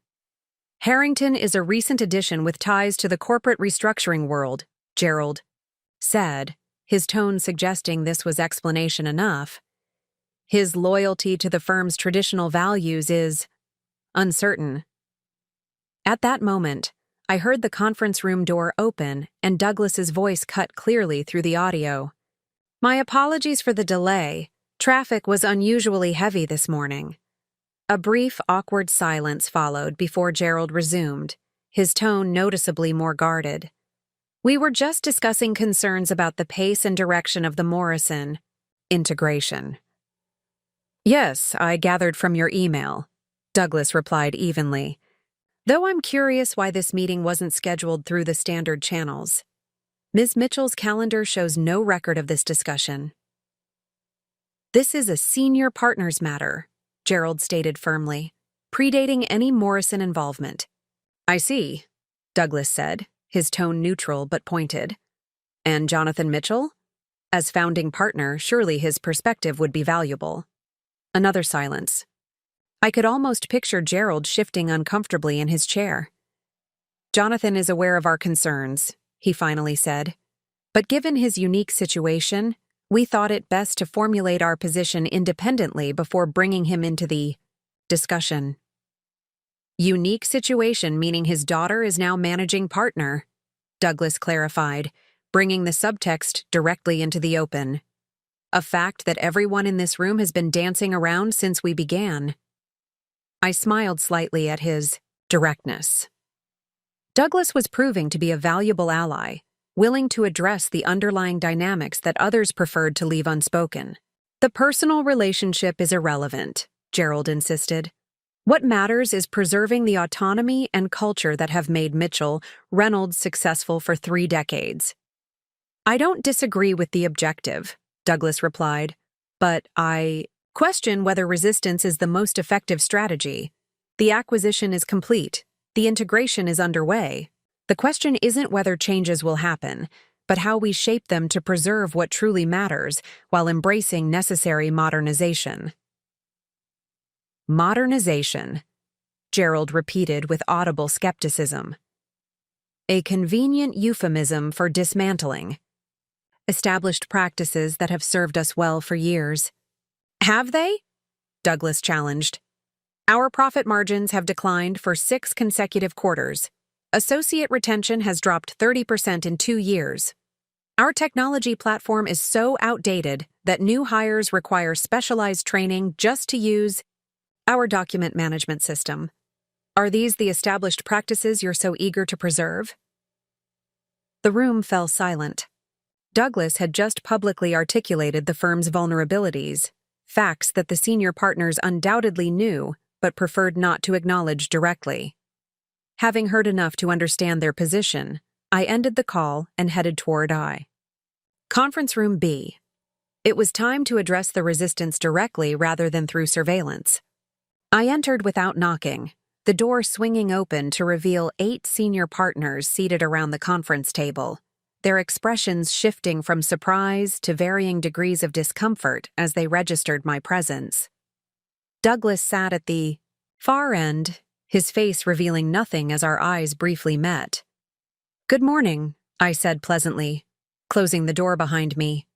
"I understand there are concerns about the integration process that warranted an emergency meeting. I'd appreciate being included in such discussions going forward." Gerald Winthrop recovered first, straightening in his chair. "Olivia, Ms. Mitchell, this was an internal senior partners discussion about resistance strategies to the Morrison integration," I completed for him. "About preserving autonomy and traditional practices. About presenting a united front against changes you find threatening." His eyes narrowed slightly. "You seem remarkably well informed about a meeting you weren't invited to." "I make it my business to be well informed," I replied calmly, taking an empty seat at the table. "Just as I make it my business to understand the firm's financial position, operational inefficiencies, and competitive vulnerabilities, all of which necessitated this acquisition in the first place." "The acquisition may have been necessary," Richard Thornton interjected, "but the implementation approach seems unnecessarily aggressive. Practices are being reorganized without consultation with the very partners who built them." I turned to face him directly. "Richard, your tax practice has operated at a loss for the past 3 quarters, subsidized by corporate and litigation. Your client acquisition rate has fallen 23% year over year, and your 2 most promising associates have accepted offers at competing firms. What would you suggest we consult you about? How to continue these trends, or how to reverse them?" His face flushed with anger and embarrassment. "That's an unfair characterization." "It's an accurate characterization," I corrected firmly. "One documented in the due diligence reports that informed this acquisition. I've personally reviewed the performance metrics for every practice area in this firm, which is why the integration plan prioritizes addressing the most critical operational weaknesses first." I looked around the table, meeting each partner's gaze directly. "Let me be absolutely clear. Mitchell, Reynolds is being integrated into Morrison Enterprises because it has tremendous potential value, exceptional legal talent, prestigious client relationships, a respected brand. But that potential is currently undermined by outdated systems, inefficient processes, and resistance to necessary evolution. My job is to preserve what works while fixing what doesn't." "And who determines what works?" Gerald challenged. "Corporate efficiency metrics that have nothing to do with legal excellence?" Results determine what works, I replied evenly. Client retention, revenue growth, talent acquisition and development. By those measures that matter in any professional services business, several of your traditional practices are demonstrably failing. The room fell silent as this statement settled over the group. It was direct, perhaps uncomfortably, so but necessary to shift the conversation from emotional resistance to factual reality. What exactly do you want from us, Olivia? Margaret Reeves asked finally, her tone suggesting genuine curiosity rather than hostility. I want your expertise, not your obstruction, I answered honestly. Each of you has built valuable knowledge and client relationships over decades of practice. That's an asset we need to leverage, not an obstacle to work around. But leveraging it requires your willingness to adapt, to recognize that legal excellence alone is insufficient in today's competitive landscape. And if we're not convinced of the need to adapt as dramatically as Morrison proposes, Gerald pressed. Then you have choices to make, I said simply. You can work constructively to influence the direction of change. You can accept the changes with professional grace even if you disagree, or you can explore opportunities elsewhere. What you cannot do is undermine the integration through coordinated resistance, while continuing to benefit from the firm's resources and reputation. This blunt articulation of their options created another weighted silence. I had essentially called their bluff, making it clear that while their expertise was valued, their cooperation was expected as a condition of continued partnership. Benjamin Clark broke the silence. You mentioned our expertise. How specifically do you see that being incorporated into the integration process, given that decisions like practice realignment seem to have been made without our input? It was a fair question, one that offered an opening for constructive engagement rather than continued confrontation. I decided to meet it with equal constructiveness. The initial integration framework was developed based on operational analysis and Morrison's previous experience with professional services acquisitions, I explained. But implementation details, including practice area configuration, remain flexible. I'm forming a partner advisory council to provide structured input on implementation decisions, with emphasis on preserving client relationships and leveraging specialized expertise. And the composition of this council? Margaret inquired. 6 partners representing different practice areas and tenure levels, I replied. I'd like 2 senior partners, 2 mid-level, and 2 junior partners, elected by their respective peer groups. The council will meet weekly with the integration team to review proposals and offer alternatives where appropriate. This proposal visibly shifted the energy in the room. By offering a structured mechanism for influence rather than merely demanding compliance, I had acknowledged their legitimate interest in shaping the firm's future while maintaining the clear direction of the integration. That seems reasonable, Margaret conceded, looking around at her colleagues. Though the devil will be in the details of how much actual influence this council would have. The council will have meaningful advisory authority, though final decisions remain with the integration team, I clarified. This isn't co-management, but it is genuine consultation. When would this council be formed? Benjamin asked, his tone suggesting growing interest in the concept. Elections could be held this week, with the first meeting scheduled for Monday, I proposed.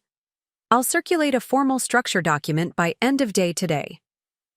As the conversation continued, focusing now on the practical aspects of the council, formation rather than resistance to the integration itself, I observed the subtle but significant shift in the group's positioning.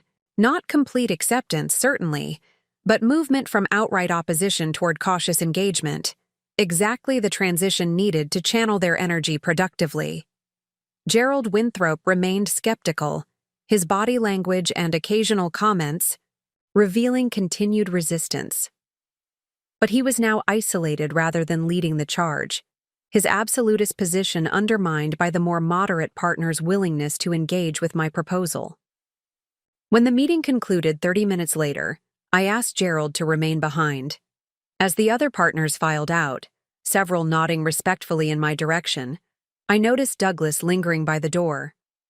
"Thank you for your contribution to the discussion, Douglas," I said, making it clear he was dismissed. "Would you mind giving Gerald and me a few minutes?" He nodded and departed, closing the door behind him. Gerald and I faced each other across the now empty conference table.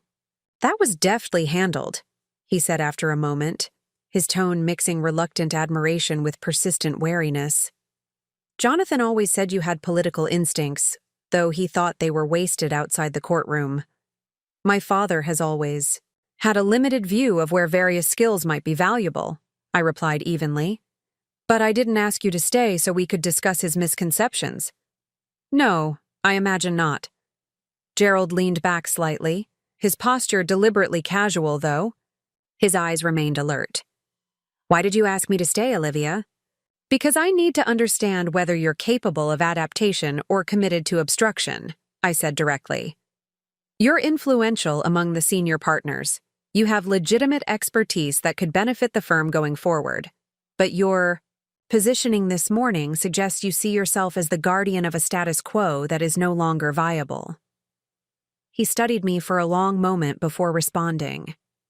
"I've been with this firm for 28 years. I helped your father build it, from a 3-attorney office to a regional powerhouse. I've mentored dozens of associates, including some who are now partners.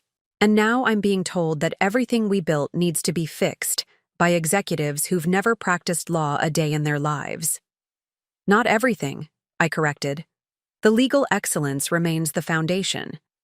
What needs fixing are the operational systems that support that excellence, systems that haven't evolved as the firm and the market have changed." "Systems I helped design," he pointed out.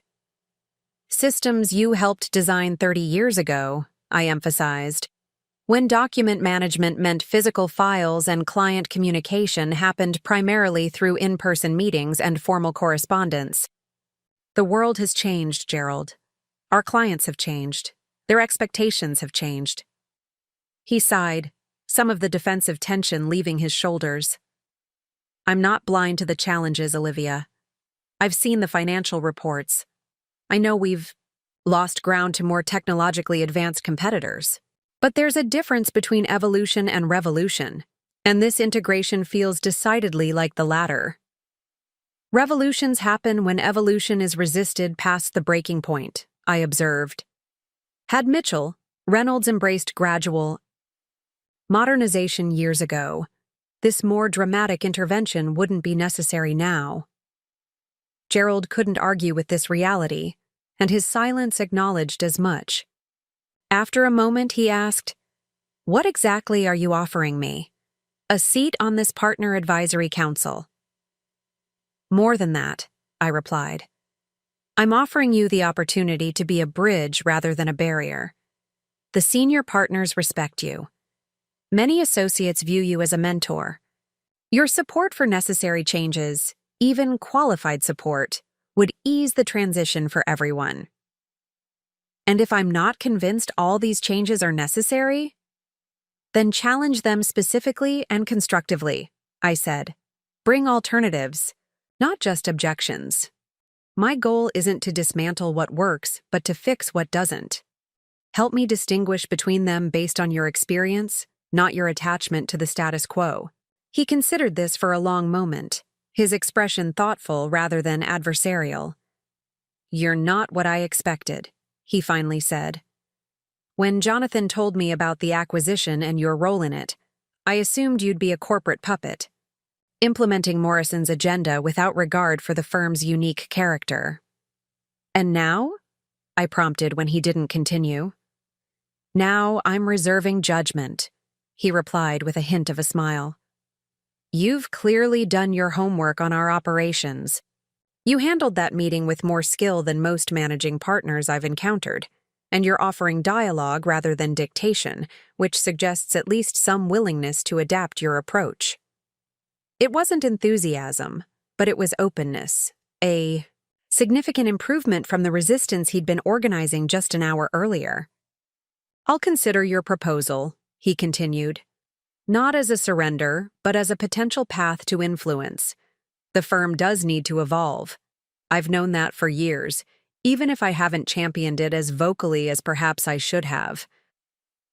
That's all. I'm asking, I acknowledged, consideration, not unconditional support. As Gerald left the conference room, I remained seated, reflecting on the morning's developments. The resistance had emerged exactly as anticipated, but its resolution had begun more quickly than I had dared hope. By offering a structured channel for input rather than simply demanding compliance, I had begun to transform opponents into stakeholders, still skeptical perhaps, but engaged rather than obstructionist. My phone buzzed with a text from my father. Heard about the senior partners meeting. Dinner tonight to discuss? 7 p.m. at Morton's. I smiled slightly at the message. Of course he had heard, likely from Gerald directly after our conversation. His choice of Morton's was telling. It was where he typically took major clients, a neutral but prestigious territory for important negotiations. This wasn't a family dinner but a professional discussion, which suited me perfectly at this stage. 7 p.m. works, I replied. See you there. The remainder of the day passed in a blur of meetings, operational reviews, and implementation planning. By late afternoon, I had circulated the Partner Advisory Council charter as promised, detailing the election process, meeting cadence, and scope of authority. Within hours, several partners, including some who had been in the morning's resistance, meeting had expressed interest in serving. At 6:45 p.m., I arrived at Morton's Steakhouse, where the maitre d' immediately recognized me. Ms. Mitchell, your father is already seated. Please follow me. My father rose as I approached the table, extending his hand in a formal greeting that acknowledged our professional context. Olivia, thank you for making time this evening. Of course, I replied, taking the seat across from him. I assume Gerald briefed you on this morning's meeting. He smiled slightly, neither confirming nor denying. Let's order first. Business is always better discussed over a good meal. We placed our orders, filet mignon for him, salmon for me, a bottle of Cabernet to share, before turning to the matter at hand. Your Partner Advisory Council is an interesting approach, he began, confirming that Gerald had indeed provided details of our conversation. Strategic co-optation rather than confrontation. I prefer to think of it as meaningful inclusion, rather than co-optation, I corrected. The senior partners have valuable expertise. Ignoring that would be foolish, regardless of their initial resistance. He nodded appreciatively. A distinction with substance, and a wise approach. Gerald seemed not convinced, but intrigued. Coming from him, that's significant progress. And you? I asked directly. Where do you stand on the resistance effort? Gerald carefully positioned you as conflicted, rather than aligned when addressing the other partners. My father took a thoughtful sip of his wine before answering. I am conflicted, though not in the way Gerald assumes. He believes my conflict stems from your role as my daughter. The reality is more complex. Explain, I prompted. I built Mitchell Reynolds on certain principles: legal excellence, client, service, professional dignity. Those remain important to me. But I've also recognized for several years that our operational model was becoming outdated, our technological infrastructure increasingly inadequate. I simply lacked the expertise to address those weaknesses effectively. This was, perhaps, the most direct acknowledgement he had ever made of his own limitations, a significant evolution from the seemingly infallible figure who had dominated my childhood perception. The firm needs to change, he continued. I've known that longer than most of the senior partners realize. What I've struggled with is not whether change should happen, but how to lead it when many aspects of modern legal practice lie outside. My expertise. So you're not opposed to the integration, I clarified. I'm opposed to changes that would undermine our core legal excellence or client relationships, he specified.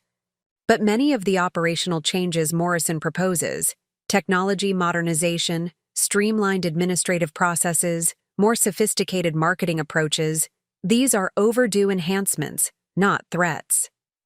His position surprised me. I had anticipated reluctant acceptance of inevitable change, not this level of affirmative recognition of its necessity.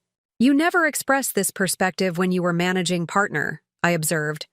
The firm maintained traditional approaches under your leadership despite these market pressures. He nodded, acknowledging the critique.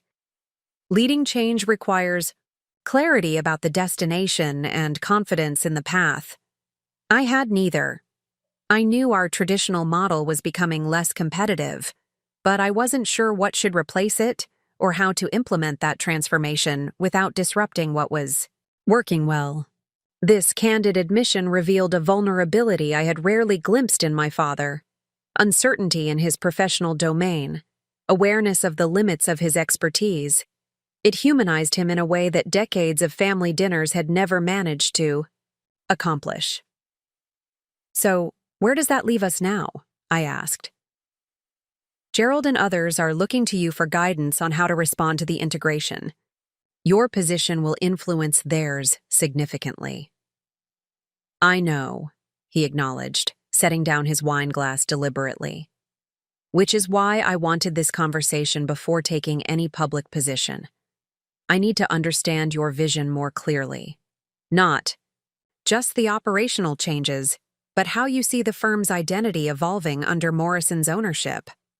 For the next hour, over expertly prepared steaks and a second glass of wine, we engaged in the most substantive professional conversation of our relationship.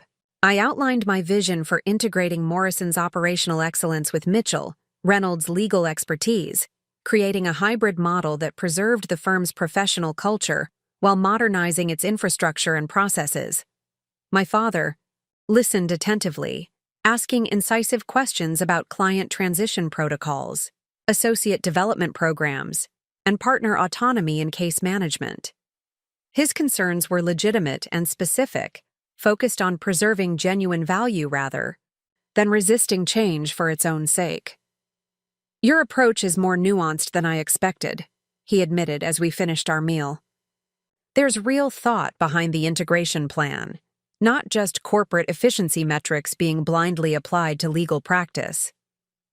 I spent 6 months studying Morrison's operational model while simultaneously analyzing Mitchell, Reynolds' strengths, and weaknesses, I reminded him.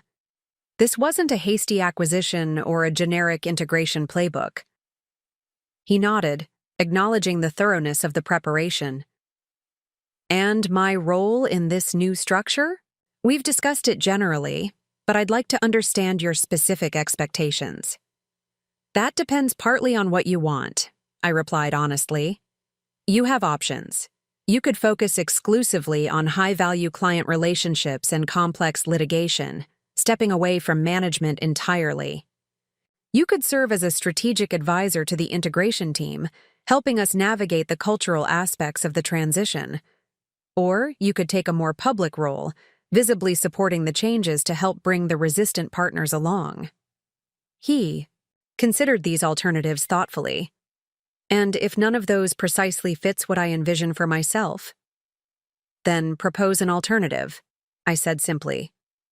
My goal isn't to constrain you, but to leverage your expertise and influence most effectively during this transition. The openness of this approach seemed to surprise him. You're offering me significant autonomy despite effectively replacing me as managing partner. I'm recognizing your value to the firm going forward, I corrected. That value isn't diminished by the change in formal authority. If anything, freeing you from administrative burdens allows your legal expertise and client relationships to create even more impact. As we concluded dinner and prepared to depart, my father extended his hand across the table. I'll support the integration publicly, he said, his decision apparently made. Not with blind endorsement of every detail, but with clear acknowledgement of its necessity and potential benefits. That should help with Gerald and the others. Thank you, I said sincerely, recognizing the significance of this commitment. Your support will make a substantial difference in how quickly we can implement the most critical changes. He smiled slightly, a hint of his old confidence returning. I built that firm from nothing, Olivia. I won't stand in the way of what it needs to become now, even if that future looks different than I once imagined. As we parted outside the restaurant, he added, Sunday dinner this weekend? Your mother insists, and Jake has apparently processed his feelings enough to be civil. The casual invitation represented another small step in the normalization of our family dynamics, alongside our evolving professional relationship. Sunday works, I agreed. Tell Mom I'll bring dessert. Driving home that evening, I reflected on the day's progress. The resistance had emerged as expected, but had begun to transform into engagement more quickly than anticipated. My father's support, while conditional, would significantly accelerate acceptance among the more traditional partners. The Partner Advisory Council would provide a structured channel for incorporating legitimate expertise while maintaining clear direction. The integration was far from complete. Cultural transformations never happen overnight, particularly in organizations as tradition-bound as law firms. But the initial resistance had been met with strategic inclusion rather than authoritarian force, creating pathways for evolution rather than battle lines for confrontation. And in that approach lay perhaps the most important lesson of the day. True leadership isn't about imposing will through formal authority. It's about creating conditions where people choose to align their efforts with necessary change, where resistance transforms into contribution, where skeptics become stakeholders in a shared future. My father had dismissed me as just a secretary at Thanksgiving dinner. 1 week into the integration, he was now publicly supporting my vision for the firm's future and privately acknowledging the limits of his own approach. Not because I had demanded his recognition or wielded my new authority as a weapon, but because I had demonstrated competence, clarity, and a willingness to incorporate legitimate concerns into the path forward. That transformation, from dismissal to respect, from resistance to engagement, represented the true measure of leadership effectiveness. And it was only just beginning. 3 weeks into the integration process, Mitchell, Reynolds was beginning to show signs of transformation. The physical changes were the most visible, construction crews replacing the outdated reception area with a modern welcome space featuring Morrison's sleek design aesthetic while maintaining subtle nods to the firm's legal heritage. The technological evolution was equally apparent, with new workstations being installed throughout the office and IT specialists conducting training sessions on the enhanced practice management system. Less visible, but more significant, were the operational changes unfolding behind the scenes. The Partner Advisory Council, now fully formed and meeting twice weekly, had begun actively contributing to implementation decisions. Practice areas were being thoughtfully realigned based on client needs rather than historical divisions. The compensation structure was evolving to balance traditional partner equity with performance metrics focused on client satisfaction and operational efficiency. I arrived early that Wednesday morning, using the quiet hours before the office filled to review progress reports from each integration workstream. The firm's energy was different now, still marked by occasional resistance and persistent questions, but increasingly characterized by engagement and cautious optimism as tangible improvements began to emerge.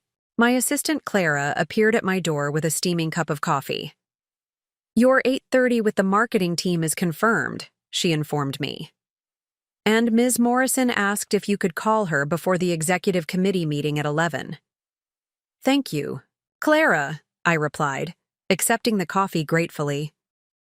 Clara had been my father's executive assistant for 15 years before transitioning to support me during the integration. Her institutional knowledge was invaluable, and her gradual shift from guarded professionalism to genuine collaboration had been a small but significant indicator of changing attitudes within the firm.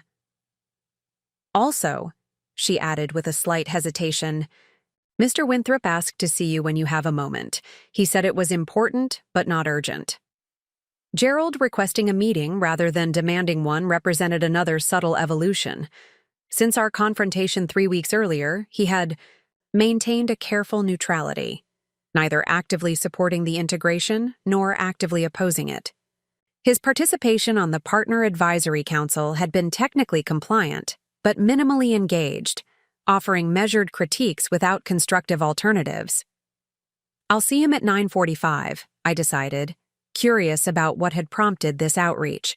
At precisely 9:45, Gerald Winthrop appeared at my office door, his tall frame impeccably attired in a charcoal suit that had probably cost more than some associate's monthly salary. He carried a leather portfolio similar to the one he had brought to our first confrontation, suggesting this meeting would involve substantive discussion rather than casual conversation. "Thank you for making time, Olivia," he said, taking the visitor's chair I indicated. "I've been reviewing the litigation practice realignment proposal, and I believe there's an opportunity we're missing." This was unexpected, not just his initiative in scheduling the meeting, but his framing it around opportunity rather than objection. I set aside the document I had been reviewing and gave him my full attention. "I'm listening," I said. Gerald opened his portfolio and extracted a detailed analysis document. The current plan divides litigation into 3 specialty areas: corporate, employment, and general. It's a logical structure based on Morrison's operational model for professional service practices.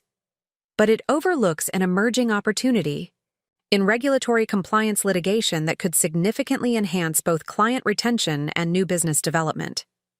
He proceeded to outline a comprehensive proposal for creating a dedicated regulatory compliance practice that integrated preventative consulting with litigation defense, leveraging the firm's existing expertise in several regulated industries to create a specialized service offering that few competitors could match. As he explained the concept, I was struck by both its strategic merit and the fact that Gerald had developed it independently, without being asked or directed. The proposal demonstrated not just legal expertise, but business acumen, identifying a market opportunity that aligned client needs with the firm's capabilities while creating differentiation from competitors. "This is impressive work, Gerald," I acknowledged when he concluded his presentation. "You've identified a genuine opportunity that our current structure doesn't adequately address. What prompted this analysis?" He closed his portfolio deliberately before answering. "Your father mentioned something at dinner last week, that the integration was an opportunity to rebuild the firm's structure based on future client needs, rather than historical divisions.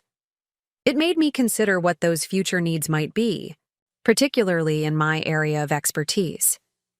And this was the result of that consideration," I observed, indicating his proposal.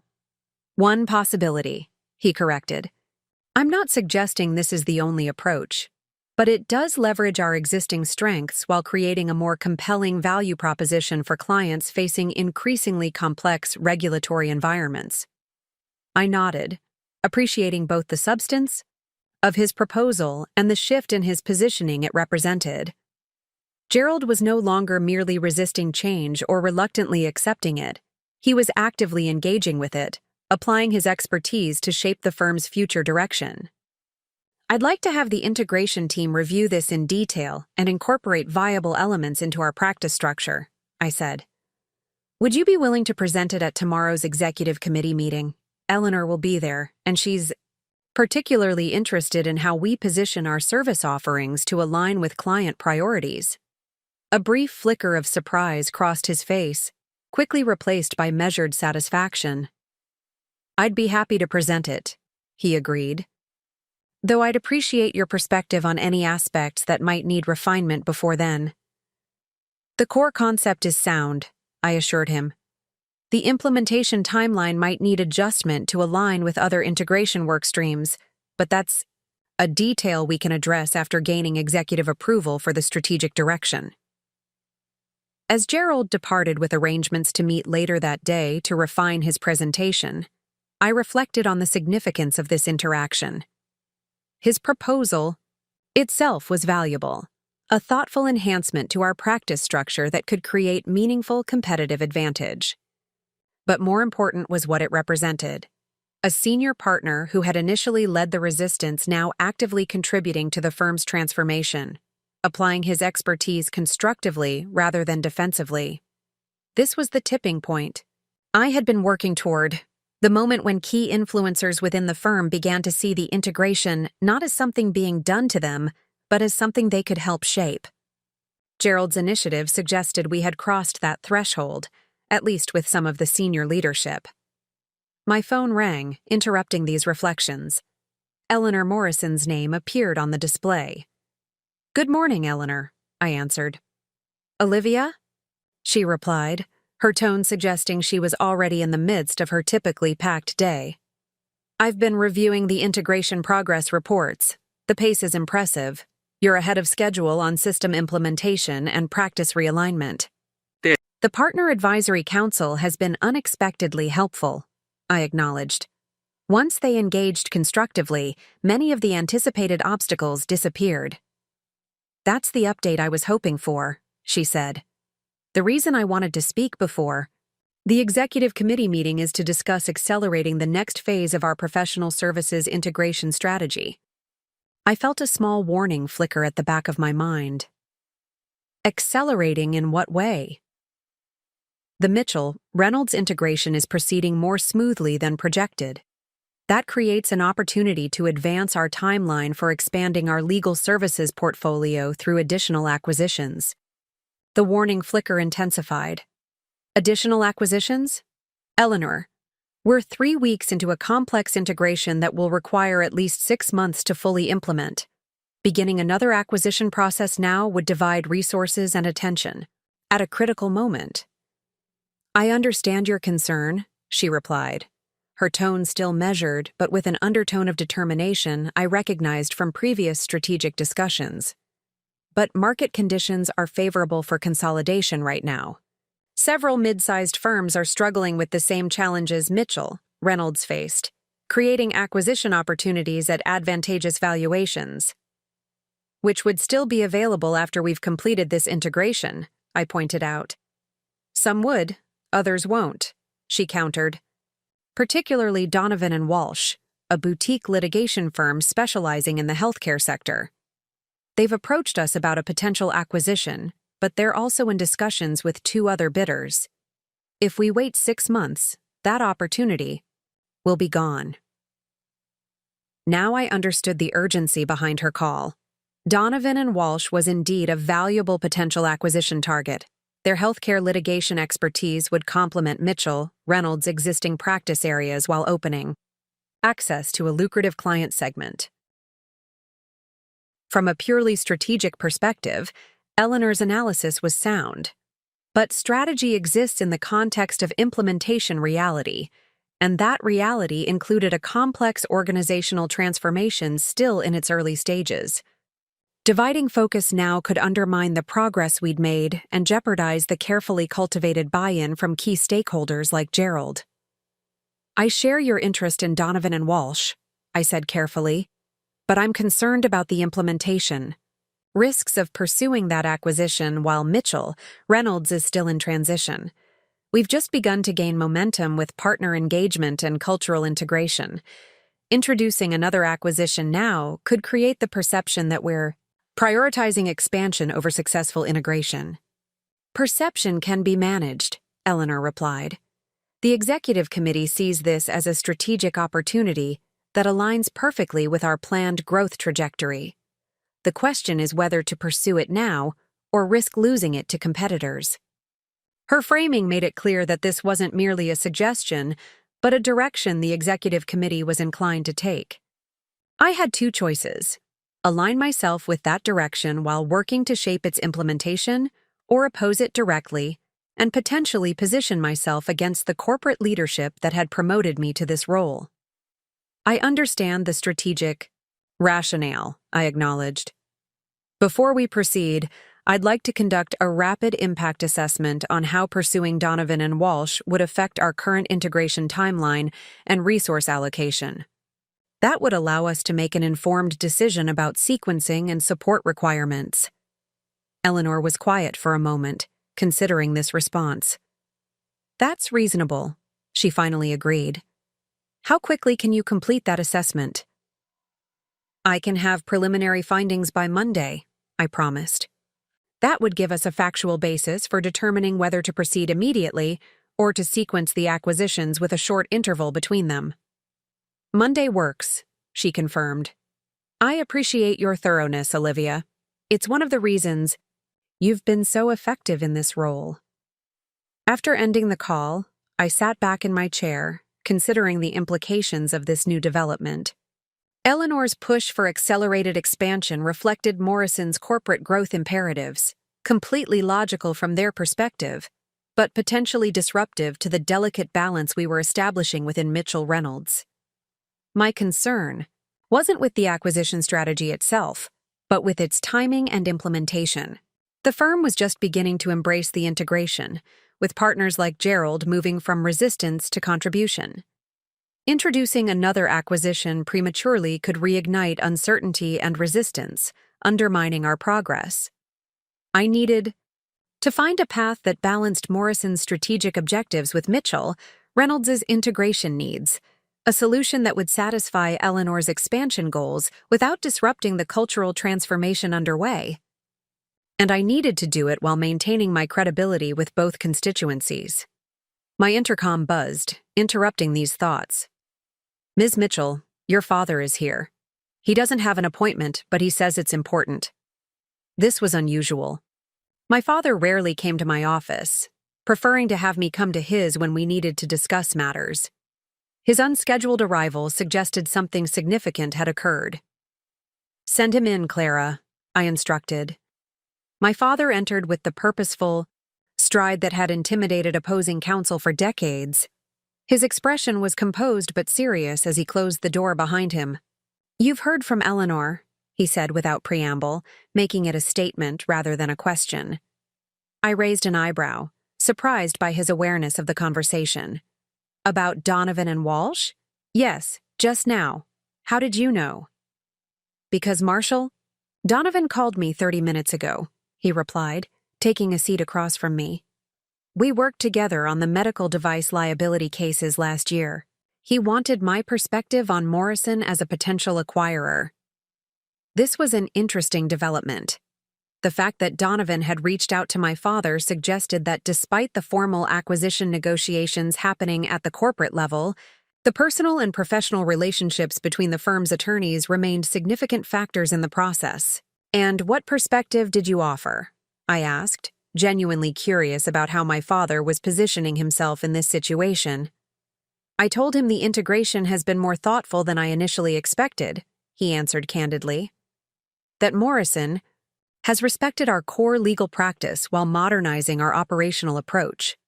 That the cultural transition has been challenging, but ultimately productive. His characterization was fair and balanced, neither overselling the integration as painless nor portraying it as destructive.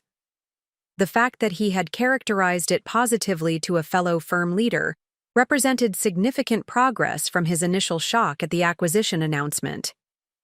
Marshall has concerns about maintaining their healthcare specialization, my father continued. They've built their reputation on deep expertise in a niche area. He's worried about being absorbed into a general practice structure that dilutes that specialization. A legitimate concern, I acknowledged, though our approach has actually been to enhance practice specialization while integrating the operational infrastructure. Gerald is presenting a proposal tomorrow for a dedicated regulatory compliance practice that maintains specialized legal expertise while leveraging shared operational resources. My father nodded thoughtfully. That's essentially what I told Marshall. That the integration has been about modernizing how we operate without compromising what we know. He paused, studying me for a moment before continuing. He asked if I would facilitate a meeting between him and you, not as formal acquisition negotiation, but as a candid conversation about the integration experience from the legal practice perspective. I told him I would discuss it with you before committing. This request represented both an opportunity and a complication. Direct communication with Donovan could help address the cultural concerns that often derail professional service firm acquisitions. But engaging with him outside the formal corporate negotiation process might be perceived by Eleanor as circumventing proper channels. "What's your assessment of Donovan?" I asked, valuing my father's insight into the personal dynamics that would influence any potential integration. "He's brilliant legally, somewhat traditional operationally," my father replied. "Not resistant to change, but cautious about it. His primary concern is preserving the professional excellence they've built, not his personal position or compensation. If he can be convinced that Morrison's approach enhances rather than diminishes that excellence, he could become a valuable advocate for the acquisition among his partners." This aligned with my own limited knowledge of Donovan and Walsh's reputation. Their healthcare litigation practice was widely respected for its specialized expertise and client service excellence. Their operational model, however, was as traditional as Mitchell, Reynolds's had been, potentially limiting their growth and long-term sustainability despite their current strong market position. "A conversation could be valuable," I agreed, "but it needs to complement rather than complicate the formal acquisition process. I'll need to inform Eleanor that I'm meeting with him, positioning it as addressing the cultural aspects of integration while leaving the financial and structural negotiations to the corporate team." My father nodded his approval of this approach. Marshall suggested Friday morning, breakfast at the downtown club, neutral territory, private enough for candid conversation. "Friday works," I confirmed. "I appreciate you bringing this to me directly rather than simply arranging it." He smiled slightly. "I'm learning the proper channels in our new structure. It's an adjustment, but not an unreasonable one." This simple acknowledgement represented significant evolution in our professional relationship. My father was adapting to the new reality, not just accepting it grudgingly, but actively finding his place within it. "How are you finding your new role?" I asked, genuinely interested in his perspective now that the initial shock had faded. "Focusing on complex litigation without the administrative burdens of managing the firm?" "Surprisingly liberating," he admitted. "I've taken on 2 cases in the past week that I would have had to decline before due to management responsibilities. And without constant operational decisions interrupting my day, my case preparation has been more thorough and focused." "The role suits you," I observed. "It does," he agreed, "though I sometimes miss being at the center of firm decisions. Old habits die hard after 30 years. "Your perspective is still valued," I assured him. "The Partner Advisory Council frequently cites your input on various integration questions." "At your suggestion, I imagine," he said shrewdly. "Initially, perhaps," I acknowledged. "But now, because they genuinely see the value of your experience. The firm still needs your expertise, Dad, just in a different capacity than before." He nodded, accepting this assessment. Which brings me to the other reason for my visit. Gerald showed me his regulatory compliance practice proposal. It's excellent work, strategically sound, operationally feasible, genuinely innovative in how it positions our services. "I agree," I said. "He's presenting it to the executive committee tomorrow. You should know that proposal represents a significant shift in Gerald's perspective," my father continued. 3 weeks ago, he was organizing resistance to the integration. Now he's designing new practice structures that embrace it. That transformation didn't happen by accident. I raised an eyebrow, curious where he was going with this observation. "Your approach to the resistance was masterful, Olivia," he said directly. "You could have used your authority to demand compliance or marginalize the skeptics. Instead, you created pathways for them to contribute constructively to the change. That's leadership of a high order, the kind that transforms opposition into engagement." Coming from my father, this assessment carried particular weight. He had built his career on persuasive leadership, both in the courtroom and in the firm, His recognition of my leadership approach represented a level of professional respect I had sought for years. "I learned from observation," I replied, acknowledging his influence without directly attributing it to him. "Watching how different leadership styles affect organizational outcomes over time." He smiled, recognizing the diplomatic phrasing.